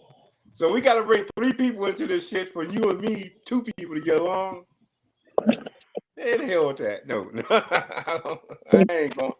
So that's me. So y'all can disagree. Therapy. I don't believe in none of that shit. I don't. Because I'm not gonna let a therapist try to tell me how to deal with another person. And if me and her can't click, and then you're gonna try to convince me to how to make this work, that's too much damn fucking work. It ain't about it. So All right, Donna. What about you with the children? Oh, I got a story. I'm not even going to answer the question. I'm just going to make a statement. I'm dating a 31-year-old, right? Okay, we haven't had that conversation. That's all I got to say. and guess what? You date a 31-year-old and somebody gonna have an opinion about that.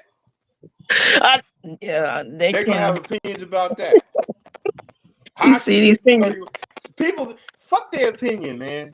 Right. I don't worry about nobody because And I got to you deal with her, said it not right them. then. Okay. And guess what? I'm dating a 30-year-old too. Hey, that's going to be another topic. There you go. So now. Well, guess what, y'all? Guess what, y'all? Let's make it a threesome. I'm dating somebody in their 30s too. Hey, Well, we Smack can it make it a too. we can actually make it a I am not quintuple gonna. I'm gonna because stay out of that. my relationship I'm dating somebody that's in their 30s. Uh-oh. Uh, hey, and I And, used to always make the joke. yeah, because I've always If dated somebody older. was no, I used to always make the joke like, soon as somebody turned 40, then I'm leaving. I'm going to go find somebody younger. But I mean, but that whole age thing and all that like I don't care about that I don't do. Bro, It's all it's, about it's, it's all how you jive with one another because that. Mhm. bro. a lot of I times. always dated. I always dated older. I always liked mature. So I never Hmm. really looked at beyond the physical. I never really looked at the 30s. You know what I'm saying? But I actually met somebody who loves me because of me being mature. And I found a 30 something year old that is actually very mature for their Yep. age. And we like the same things and we like doing the same stuff. Mhm. And they're not with the whole ratchet generation shit. And Yeah. it's actually like a breath of fresh air. And I'm shocked because I wouldn't give 30-year olds a chance. Me And I neither. may have been missing out. But I'm Me too. enjoying this. And guess what? And guess what? Out of all the years of I'm my young life, at heart. wait a minute, all the years of my life, it took a 30-year-old to teach me and taught me how to love. Wow. I've learned Right. how to love because of that. And here's the thing that I really love about the situation. I don't have to try to be a young boy. I don't try to have to act like I'm younger than what I am because Exactly. Mhm. they give me exactly where I'm at. Because I've never been one of those ones that wear the shit that the young people are wearing and push out in the clubs and try to pull the young people. That's never been my interest. Hmm. So I'm like I'm really grooving right now. But I'm gonna let y'all get back to the show. Yeah, let's get back to it. Yeah, yeah. Let's get back to the show. Mhm. Yeah. Um, now this is this is a topic. This question is something that me and Peirrce actually had a long conversation about last week, and I have a certain opinion about it. But Okay. how do you guys feel about um, gender affirming care for minors? Uh, Mm. Woo. Oh shit. I Yeah, support it. this Nope. is a this is a this is a this is a Nope. this is a hot button topic Yep. that gets, I really believe in some aspects, especially with the straight community, they actually drop the ball with having understanding and a truth to it.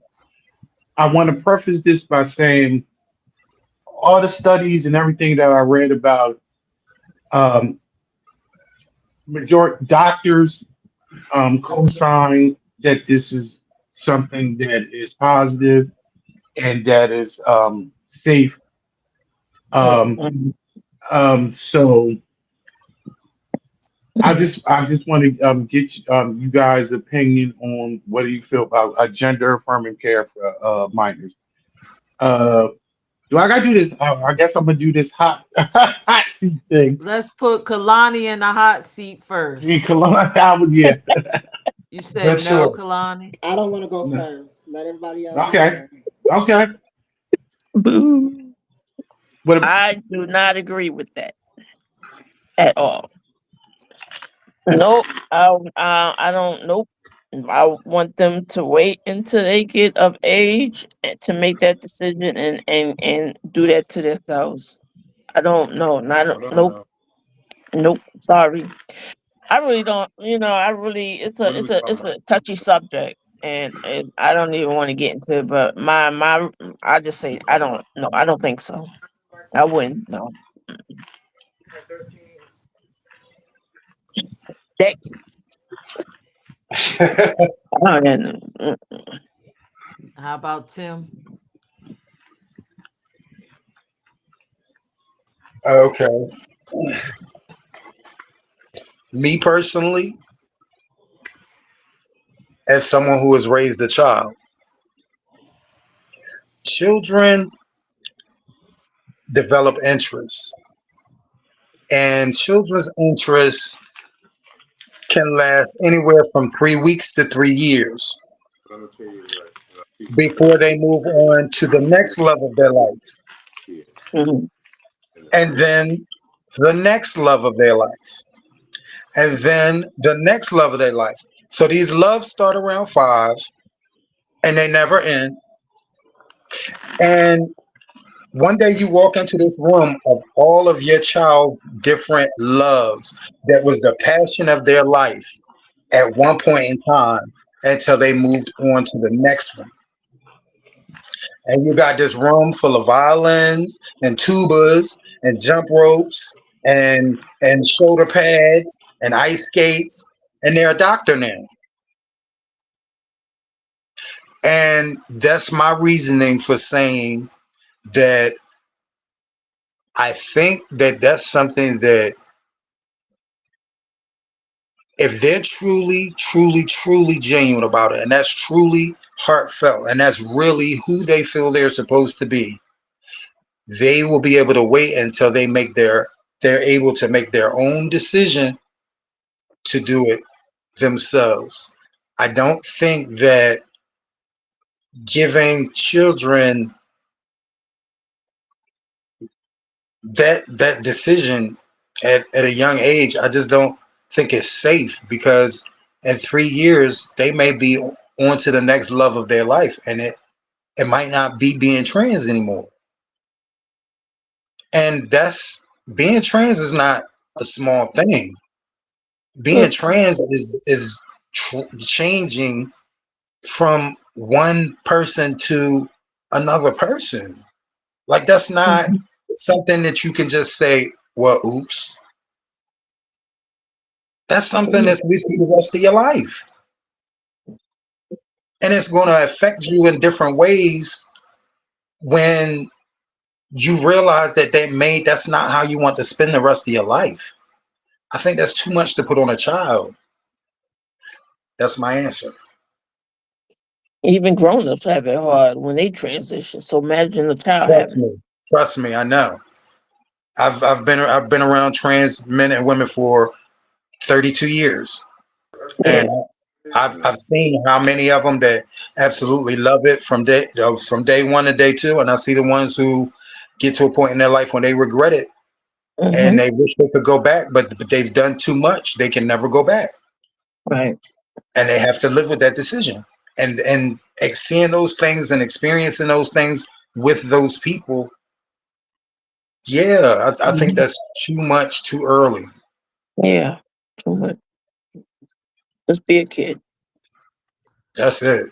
Enjoy it while you can, because this adulthood thing is not everything you think it is. You better stay there Okay. and enjoy yourself for as long as you can. Yeah. That's my answer. Who's going next in the hot I seat? want to hold Stan? on. I want to Okay. clarify something. Um, I hear your answers and I respect your answers because, but I'm not talking about actually. I wasn't talking about like pure transitioning, and whereas though having any type of surgeries or anything like that. I was talking about when it comes to minors and affirmative care is like beta block. These are things that their parents they're not making the decision on their own. I mean, it's co-signed by their parents, Right. Mm-hmm. and whereas the only thing that I don't know, I'm a parent. I'm a parent of five children. Um, I don't know how I would personally would react if one of my children had came to me and said that they wanted to have beta blockers or certain things to that extent, um, to you know. But I know for a fact personally, I would not co-sign any type of actual surgery until they were adult. But so I didn't want you to think But that's not what I some was of the talking about. Whereas though any no, type of like actual some surgery, of I'm the talking about just. some of the I'm sorry. parents are allowing them to start hormone therapy for introduction to hormones. I'm not talking about the physical the Mm-hmm. surgeries, but they are Right. introducing the kids to hormones, and Mm-hmm. and that's the same effect as the surgeries, because some of those kids, they don't have high testosterone, so they start those hormones take like real drastic effects on them very quickly because they don't have a lot of testosterone to battle.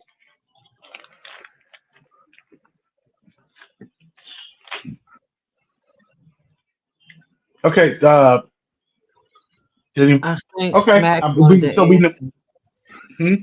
I think Smack wanted to answer. Yeah. That's what I said. Next, Matt, go Uh, ahead.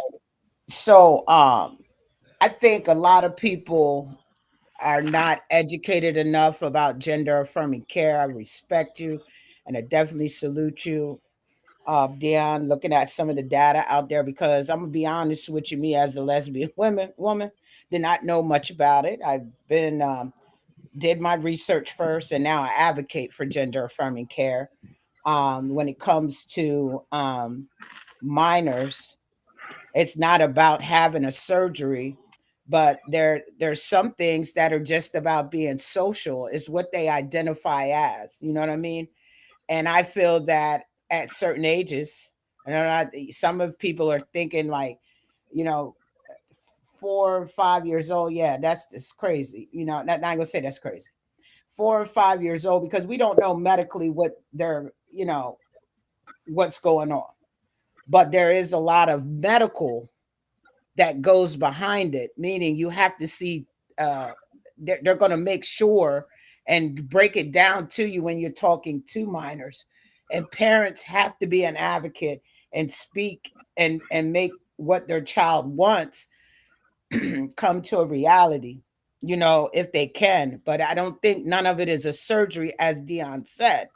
I do advocate for gender affirming care, but I believe a person 16 or 17, if they've been knowing what they are, like I said, I always knew I was who I was, but I never wanted to change my sex. But there are people who already knew who they were when they were young. So say they're 16 or 17, they have every right to try and go and get the medical necessities they need to affirm the identity or the gender that they think they are. I support it. I advocate for it.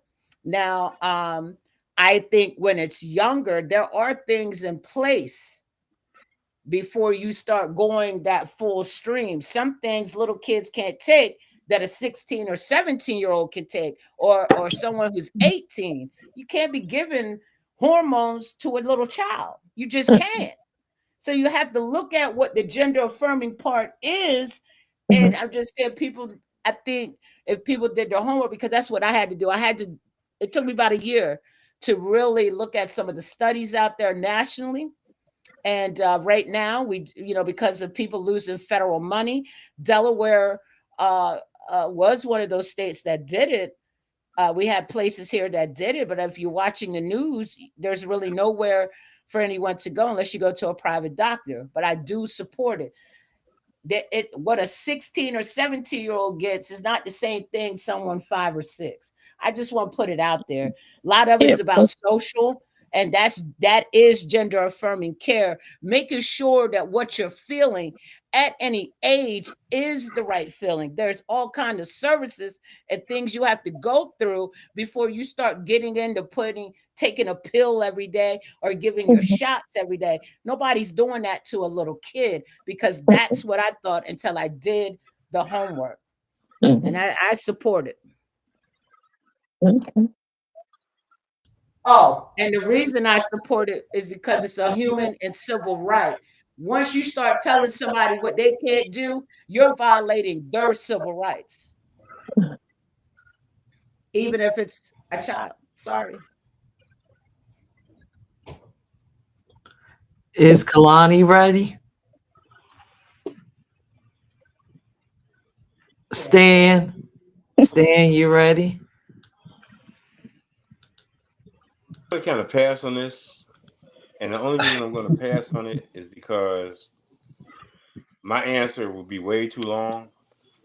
And because I experienced it working with, as a high school teacher, I worked with certain situations, and I can't just sum it up about, I can end it this way.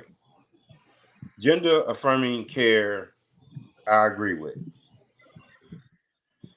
There's a lot of situations with kids, teenagers, that I experienced as a teacher, working with these kids and just seeing things, especially in the urban areas of a city like Chicago. And there's a whole lot of logistics that go along with certain decisions with these kids that I can't sit back and write and just answer that question, because I've seen a lot of decisions that kids had to make on their own because they have no parent. That kids have to do because there's no parent in the house. Kids that have been thrown out the house and they're homeless. So they had to make certain decisions that I sat back. And I'm going to tell you something. One of the reasons why I wanted to stop teaching school is because I lived in two different worlds. I lived in the world I lived in, and then I came into the urban world of the projects where I've seen all kind of stuff that happened. And I got depressed because I seen some horrible stuff. Homeless kids, homeless homosexual kids, homeless transgender kids, and like I said, I can't answer that question because there's just too many logistics with it. But like I said, we're not covering the fact that these kids are homeless. They've been thrown out. You don't have a parent making decisions. These are kids out here at 12, 13, 14 years old that are living like Stan, adults. And Stan, yes, there's so much reality in what you're saying. And you know how I know, Stan? Because I used to take those kids off the street, give them a place to stay, find them jobs, set them up with their own place. And with these kids living with me, I actually had a chance firsthand to see the things that they have to go through, the decision making processes that they have, the pressure that's put they on them. are adults as kids, and they They're had forced to be adults as yes, But they're kids. not in society. Not they still kids. In right. society, they're still kids, but the responsibility that is left on them is that of an adult. Right. So I And can't, like I said, I can't. Gender affirming, I agree with. It's necessary, but like I said, I've seen situations, and you got the drug issues. Then when you got the kid put out in the street, now you have the imprint of the older gays take advantage of them. Tell them this is the way to go. You're looking for a family. You get these what they call gay family, my gay mother, my gay father. You get all this, so somebody's guiding them that isn't their actual parent, and they're looking for something. It's too complex of a question to say, and even in the straight heterosexual community, where our school had a clinic where girls and where kids came and got birth control that they didn't have to get consent from their parents. Well, when you go in the lunch line and besides your food and your vegetables and shit, they threw 3 condoms on your lunch tray. Mm. You know, I lived with this. I see, so it's a whole lot of things. Or you got kids getting raped. The boyfriend or the mama is raping the boy. Mm. I mean, I had kids. I mean, I got so damn depressed working every day. Listen, but it's like I said, gender affirming. I believe in, and I'm gonna leave it like that. Okay. So, yeah, there's a Thank, whole lot thank you, more with Stan. that. Thank you. Um, Kalani, you ready? No. All right, let's go. Let's do it. Come on, let's get it. I agree partly with everybody, actually. I didn't think I would, but I do agree in some instances. I do think gender affirming care should be available to everyone as it relates to minors, children. Um, I'm behind you. I think we gotta let kids be kids. I think we gotta let them, because I was a lot of different people when I was coming up. In my head, I was a few different people. That didn't mean I wanted to be a mermaid at 17. I mean, I was Ariel. I was Ariel for for the majority of my childhood. In my head, that doesn't mean I want to grow a tail and all of that. Are you sure you're not a mermaid now? I'm a unicorn now. So, but I think somebody said it. I think it was Smack who said that how they do the care for people that are under the age of 12, and how they do care for a person that's 16 or 17 is different. And I just really think that people's mind, before you start altering the body in any way, shape, or form, because even testosterone blockers or estrogen blockers, that's going to do something to the body. That is what it's designed to do. I think before we start going to that extent, I think people's minds need to be developed, because sometimes that stuff can work and you can reverse it, and sometimes you can't. Yeah. And I just think that you need There to you be go. in a place, just speaking from a personal experience, I knew from a young age, I've said this before, who I was supposed to be, and all of that. But my transition did not begin until I was 24. You understand what I'm saying? The mind had to develop Right. to understand where I want to be. And some surgeries I didn't get until I was in my 30s Mhm. because I had to make a conscious decision that if you do this, you can't come back from it. So you need to make sure that this is what you want Right. to do. And I don't think that we should rob anybody of that decision. Like I don't think I don't think parents jump to everything their kids say anyway. If you did everything your kids wanted you to do, you'd be broke. And sometimes a no to somebody is not a no forever. It's a no right now, Right. or Right. wait until it's time. Until you're of So age to make that decision. right, and I just don't think we should be robbing them of being children. Right. And you saying to a child who believes that they're whatever. Okay, you are. You can affirm them without giving them medication. You understand what I'm saying? Right. You can affirm an individual without giving them a surgery. Right. There's ways to affirm, and I just think that we need to come up with creative ways, especially when they're not of age to really know. Because I think Right. Tim said it. You go into this room and all this stuff that you wanted and you wanted to be and you wanted to become, and then you realize you didn't even want that. Right. So I think the care should be available for those who are sure and those who know. Um, but for parents who are not sure and don't know which way to go, I think there's enough grace to take your time. And a Mhm. transition is not you got to do it right now. You understand what I'm saying? It's a Yeah. transition, so it's a That- time type of thing. And even after all the surgeries that I've had, I'm still transitioning. The transition doesn't stop. No. No. It never stops, like for real. Because you'll get to a certain point where you think that, oh, okay, cool. And then it's like, mm-mm.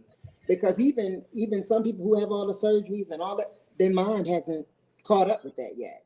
They still think like they did before. So I Mm. think that we Yeah, should and then just 16 and 17, you still in school, so you got to deal with right. There's a other lot of kids. bullying, and you're already being Yeah, bullied. like why would you? Yeah, Why would Those you years put are your those child years are through the that? worst. Those are the years that we all spent hiding. A lot of Yes. us. Yeah. Yeah. And still for got to good go to reason. school. I think times have changed now where it's a little more, I wouldn't even say it's a little more open, it's a little more tolerated. Right, So things are a little different now, but I just let kids be kids. Let right. them be kids. Um, don't They take got the time for that. care away. Just have it available, but let them be kids. I don't like seeing people push children too fast and too early. Right, So yeah, that's my answer. I agree.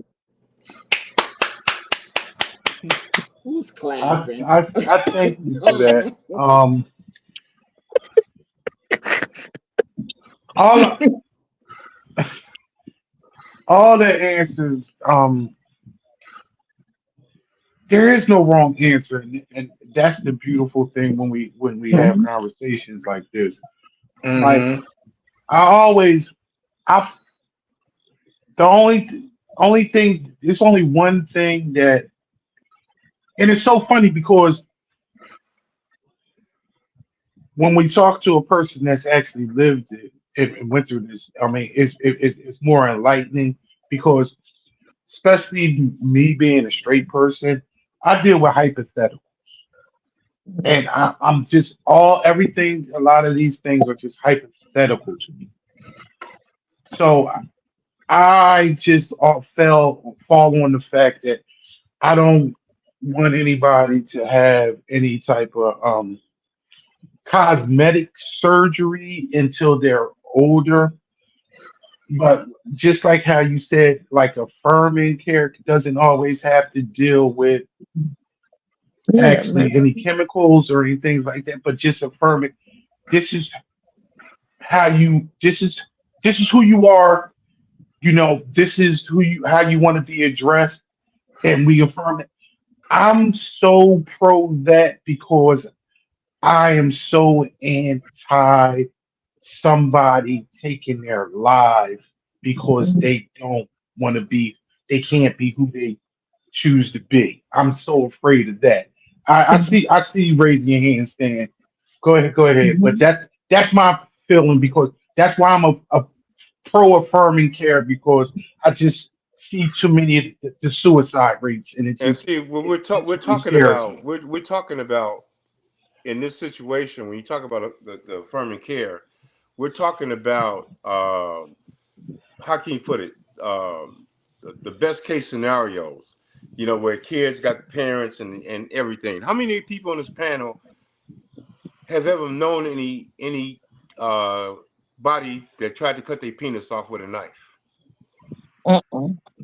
Okay, I had I had students that did that. So when we're talking about the world, hey, the parent let the kid make decisions, the parent make the decisions. That's perfect to sit back and say, but then you got kids out here that don't have that Well, support that's true. and that it to do that. And kids actually took knives to cut their penis. I asked the question, why would you do this? Because Because I it can't really stand this thing between my legs. See, I'm real affect. I really got passion with what I'm with this because I lived it, witnessed it, and dealt with kids like it. I'm not giving you any hypothetical situations whatsoever. I'm giving you facts that I lived and I witnessed. So ain't nothing hypothetical, and we can sit back and say, let the kid make these. Don't let the kid make the decision. Let them live their lives. Some of these kids don't have a damn choice, and they sit back and make their own decisions because there's no support for them. So I've seen And it. I witnessed they it. need I'm a passionate. better support system. That's what they need. They I need but better became a support. support see system for a lot of this these kids. And right, even when I was teaching school, I would bring my transgender girlfriend to school and let these kids see and let all the other teachers see. What you all think of me, I don't give a damn. And I let the kids see, hey, it's okay to be you. Yeah, definitely. Gender affirming. And I witnessed so much. I taught 17 years. I can tell you. I mean, I got stories to tell you with these kids.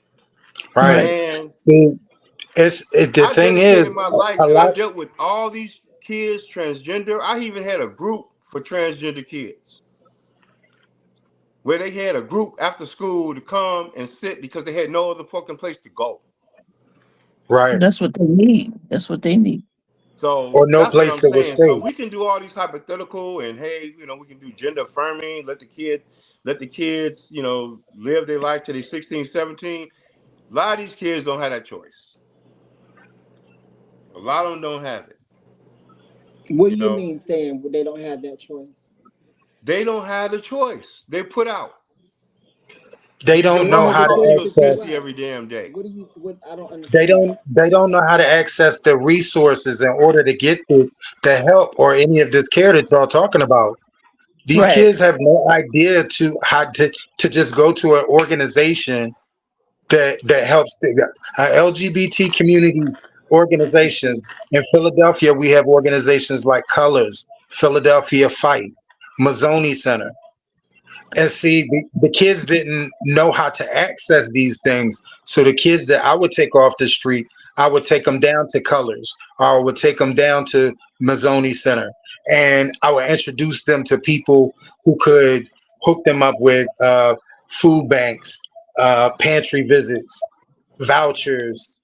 I've had You kids sit back and then with the mama would sit back and I tell the mama, he just needs you to all he wants you to do is say you love him. And the mama would sit back and say, I ain't gonna lie, I don't love him.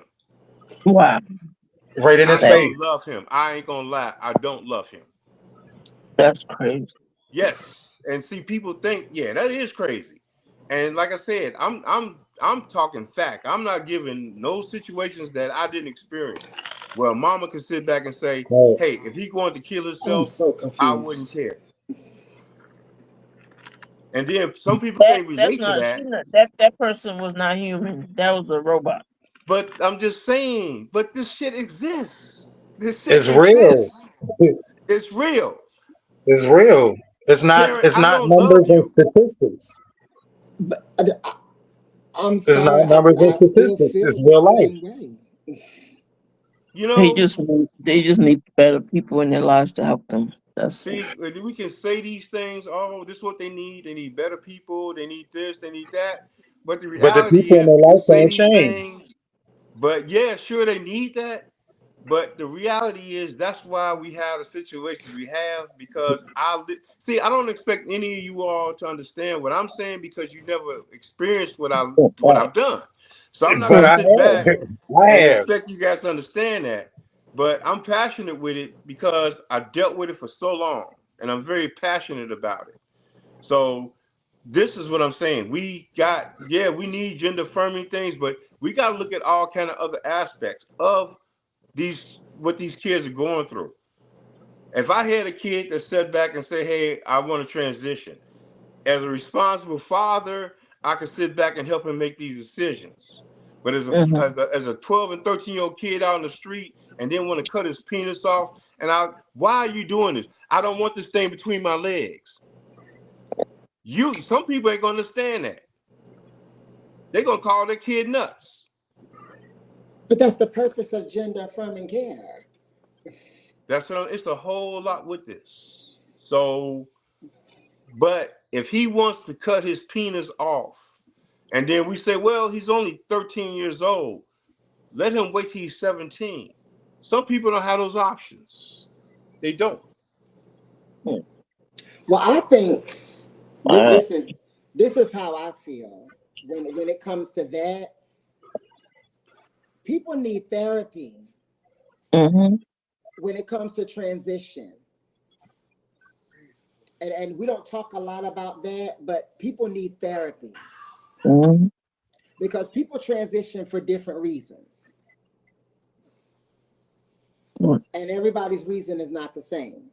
But I'm saying is, yeah, I got a kid like Dwayne Wade with his daughter. They Zaya, had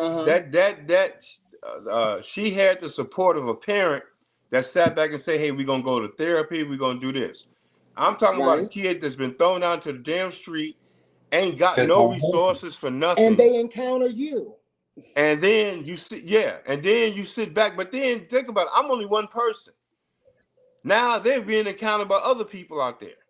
I'm only one person. You got all kind of people out there that's predators on their ass and sit back. That's why I say, well, I couldn't answer this question because it's too complex. Gender Yeah, it's a affirming, touchy yes, but subject. there's a whole lot of dynamics that go with this. And Right. with But you Mhm. all, it's not an with end me on all this be panel, all. I'm gonna give you all a perspective of certain things Right. because believe me, I dealt with real hardcore urban, poor, slum, ghetto project shit. And I've been out there with them. And I know, so anyway, it's it's sad. It Yeah. is. And many days, man, I left that school crying. Many days it made me come home and hug my own son, and I loved him more because of the fact, like, damn, these kids. When I left these kids, they ain't got shit,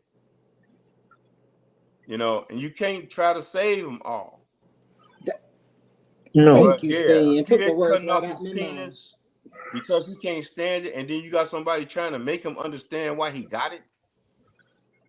God made you this. God made you that. Now he's fighting God. He's fighting what society say, but he know that shit between his legs he don't want. I see you, Smack. Anyway, so Go ahead, Smack. You raised your hand. Yeah, I was making sure Kalani was done with her statement with what Yes, she I'm had to done. say. Okay. I just wanted to put out like and something that Stan was saying, and also Kalani when she had responded earlier, the medical care, and this is where the education come into play, like the medical care that people in gender affirming care receive is all age appropriate. They're not gonna, they don't do no the gender surgeries. Most of that time that's done when people are adults. Okay. Right. Now there is one type of care that gives them puberty blockers. I think that's what it's called, puberty blockers. It Mm-hmm. basically allows the child to stay in the puberty a little while longer to make sure that this identity that they're trying to change to is right. Right. We don't control how people are raised in their homes. I know Nope. me, I had to grow up a little bit faster because my mother worked 3 jobs. So I had to cook, clean, almost becoming a little mini adult in the house Right. so that my mother could provide for us. We don't know Mm-hmm. what these kids are going through. True. So, when I saw that, I was like, ah, that's pretty cool. But there's also therapy services there that are for the parent. Now we don't have those places in Delaware that people used to could go to get that gender affirming care to make sure that that's what their child goes. And I said all that to say, I want to Mm-hmm. give a salute to to every parent that Right. is supporting their child as they're Yep. going through trying to find out what their identity is, because Right. we are now living what society says is a boy or a girl because it is scientific ish that's out here. Yeah. I just want to salute to the parents because some Right. kids are born with more X or more Y or no X and all Y, but you're still saying it's a boy because of what's between their legs, and that's not right. And I'm done. Right. Thank you, On that Good Smack. job. point, on that point, Yep. I wanted to jump in on something about with that point. I have a What you say? I have a friend. Um, I think this is on topic but off topic. But I think this was very educational for me with being transgender. I have a friend What is who this? had twins. Um, at birth of physically a boy and a girl, This some lost stuff. fraternal twins. No, this house was pick me up something. The Yeah, it was. the physically female twin always, as we talked about growing up, didn't want to wear dresses, didn't want to play with dolls, was that seemed more masculine. Um, when they became age appropriate during puberty, this the she never got a period. She was a little heavy set, but she never grew breasts. She was just, heavy set, but never had a period.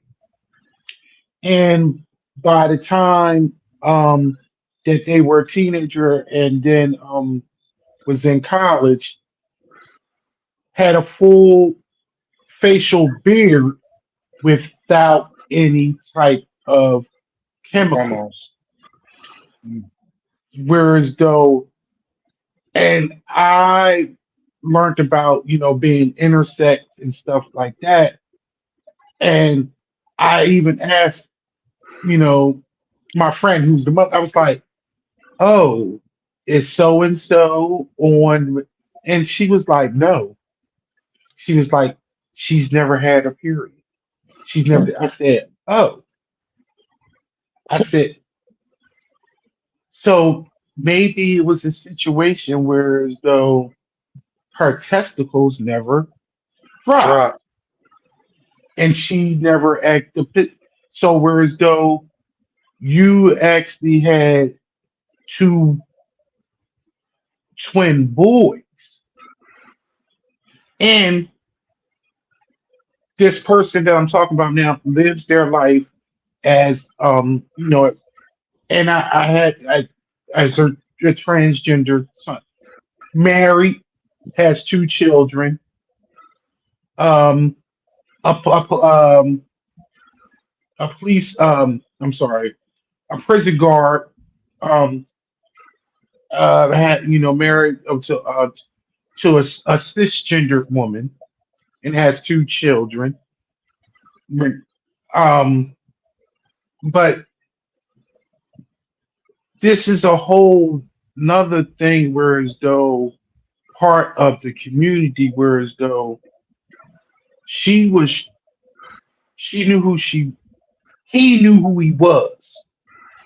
Um, and it's just the situation where as though the physical appearance, but if you basically, it gave me and enlightened me, whereas though this person never had to take any type of drug. And it was too many factors in their life to say that, whoa, something happened, whereas though you appear to be this. But when I say full beard without any, uh, yes, and just and everything just masculine, but just happened to have a vagina. Wow. Yeah, and I just wanted to share that because this is stuff that I have to deal as an ally. When I have friends and they're going through something with their children, they come to me and they ask questions and things like that, and and then I even get more educated. But it's weird as though I have to just for instance with my friend that with this situation with her son, I I had to like be into her to stop calling the son by the female name and stop saying, I'm saying, yo, stop, don't respect him.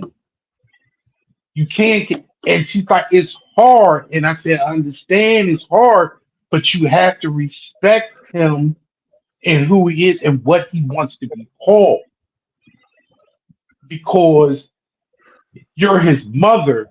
And if he doesn't get the respect from you, how do you think he would be able to feel as though he getting some type of respect from some people out in the street, but not getting it from his mother?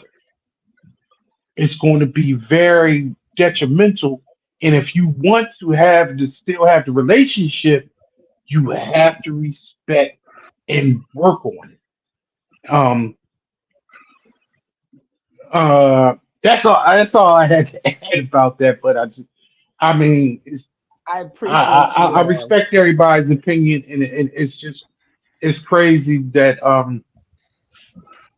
this everybody on this panel, I mean, has had something that crossed their bow in their life that has like this is has affected me.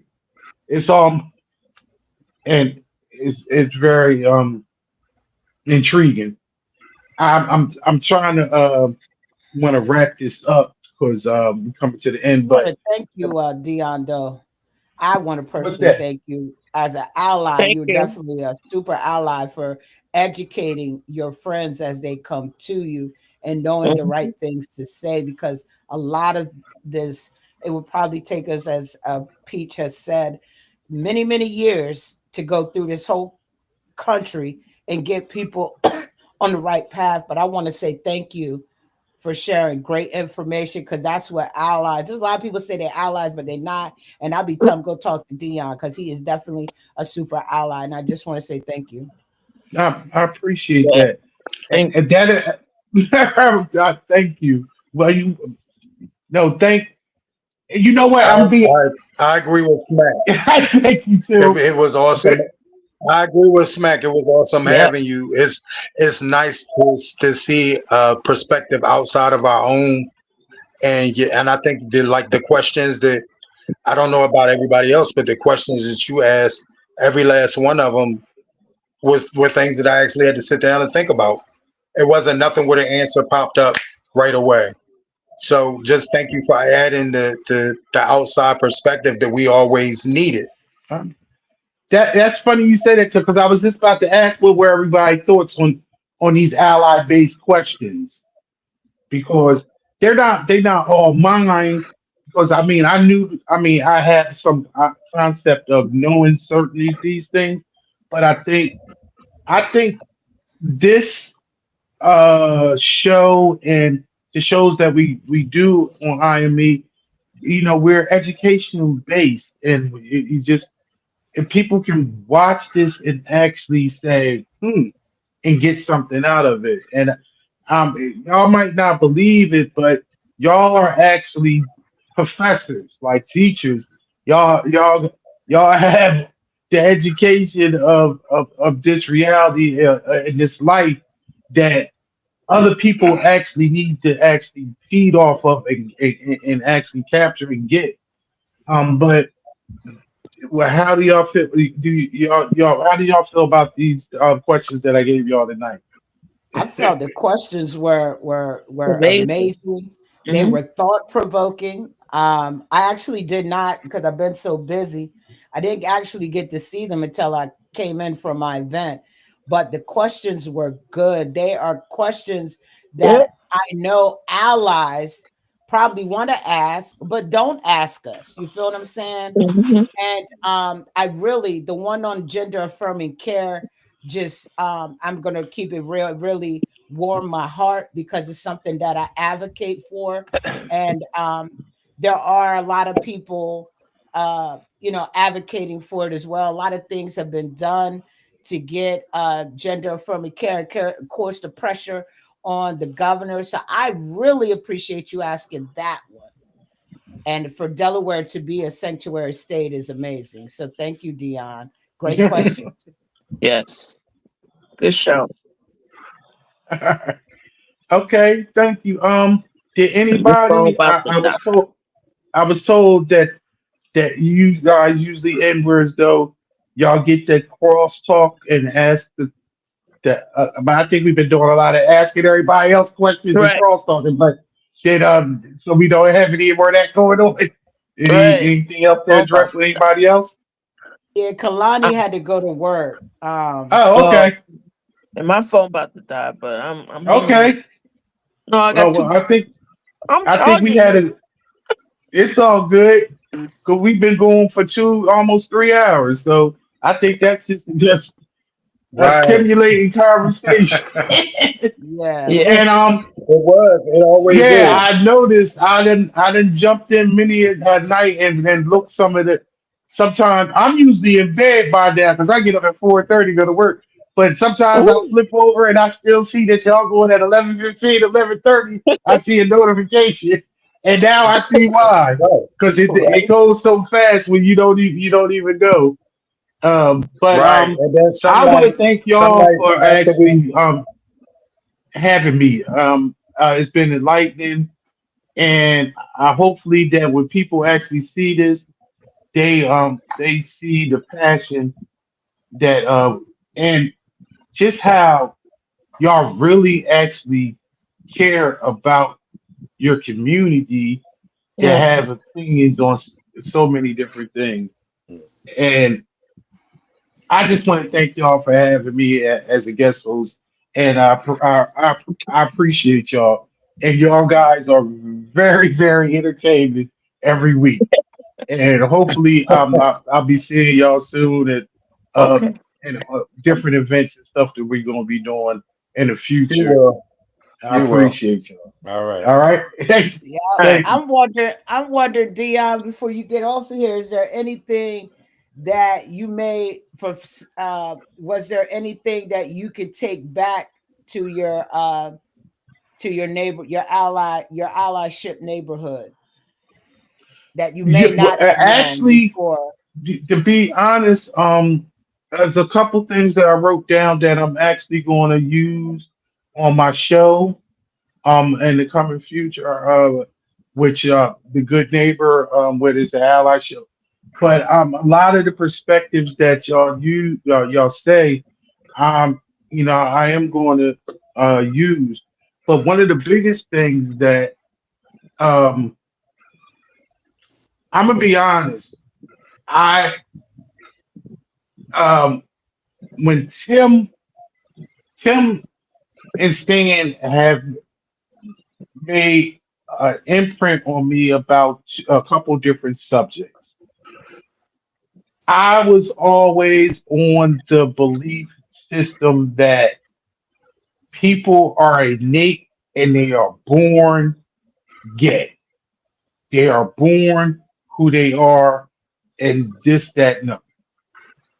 Tim gave me another perspective, and it was a smart perspective, whereas though I get it in the sense whereas though, yo, if I wasn't in this situation during the time that I was young, then I wouldn't have felt as though I don't believe I would have been felt this way or whatever. Especially when he talks about his religious background.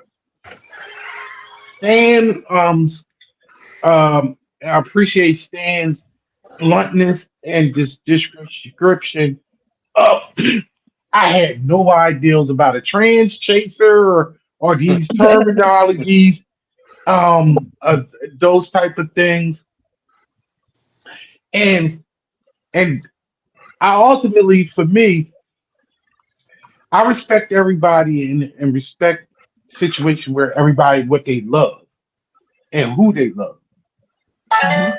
If it's not for me, it's not for me.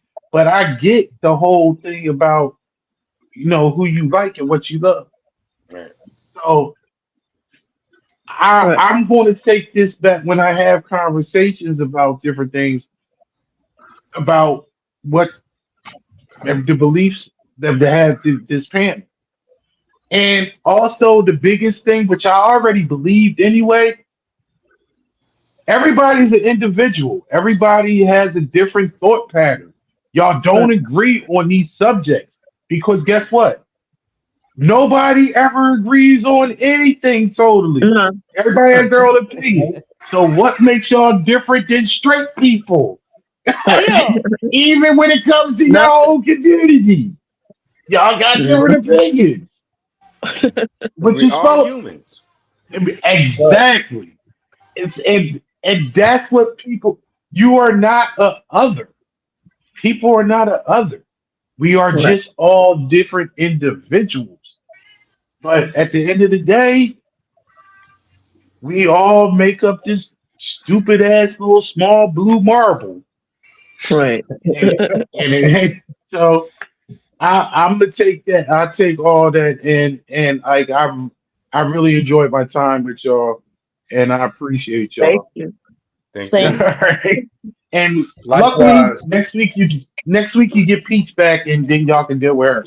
Because I wasn't too comfortable about putting y'all on the hot seat. I've heard Right. Appreciate I'm that. a Appreciate guest. you. that.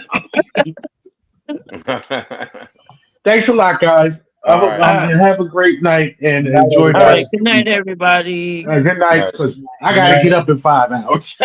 Um. Thanks.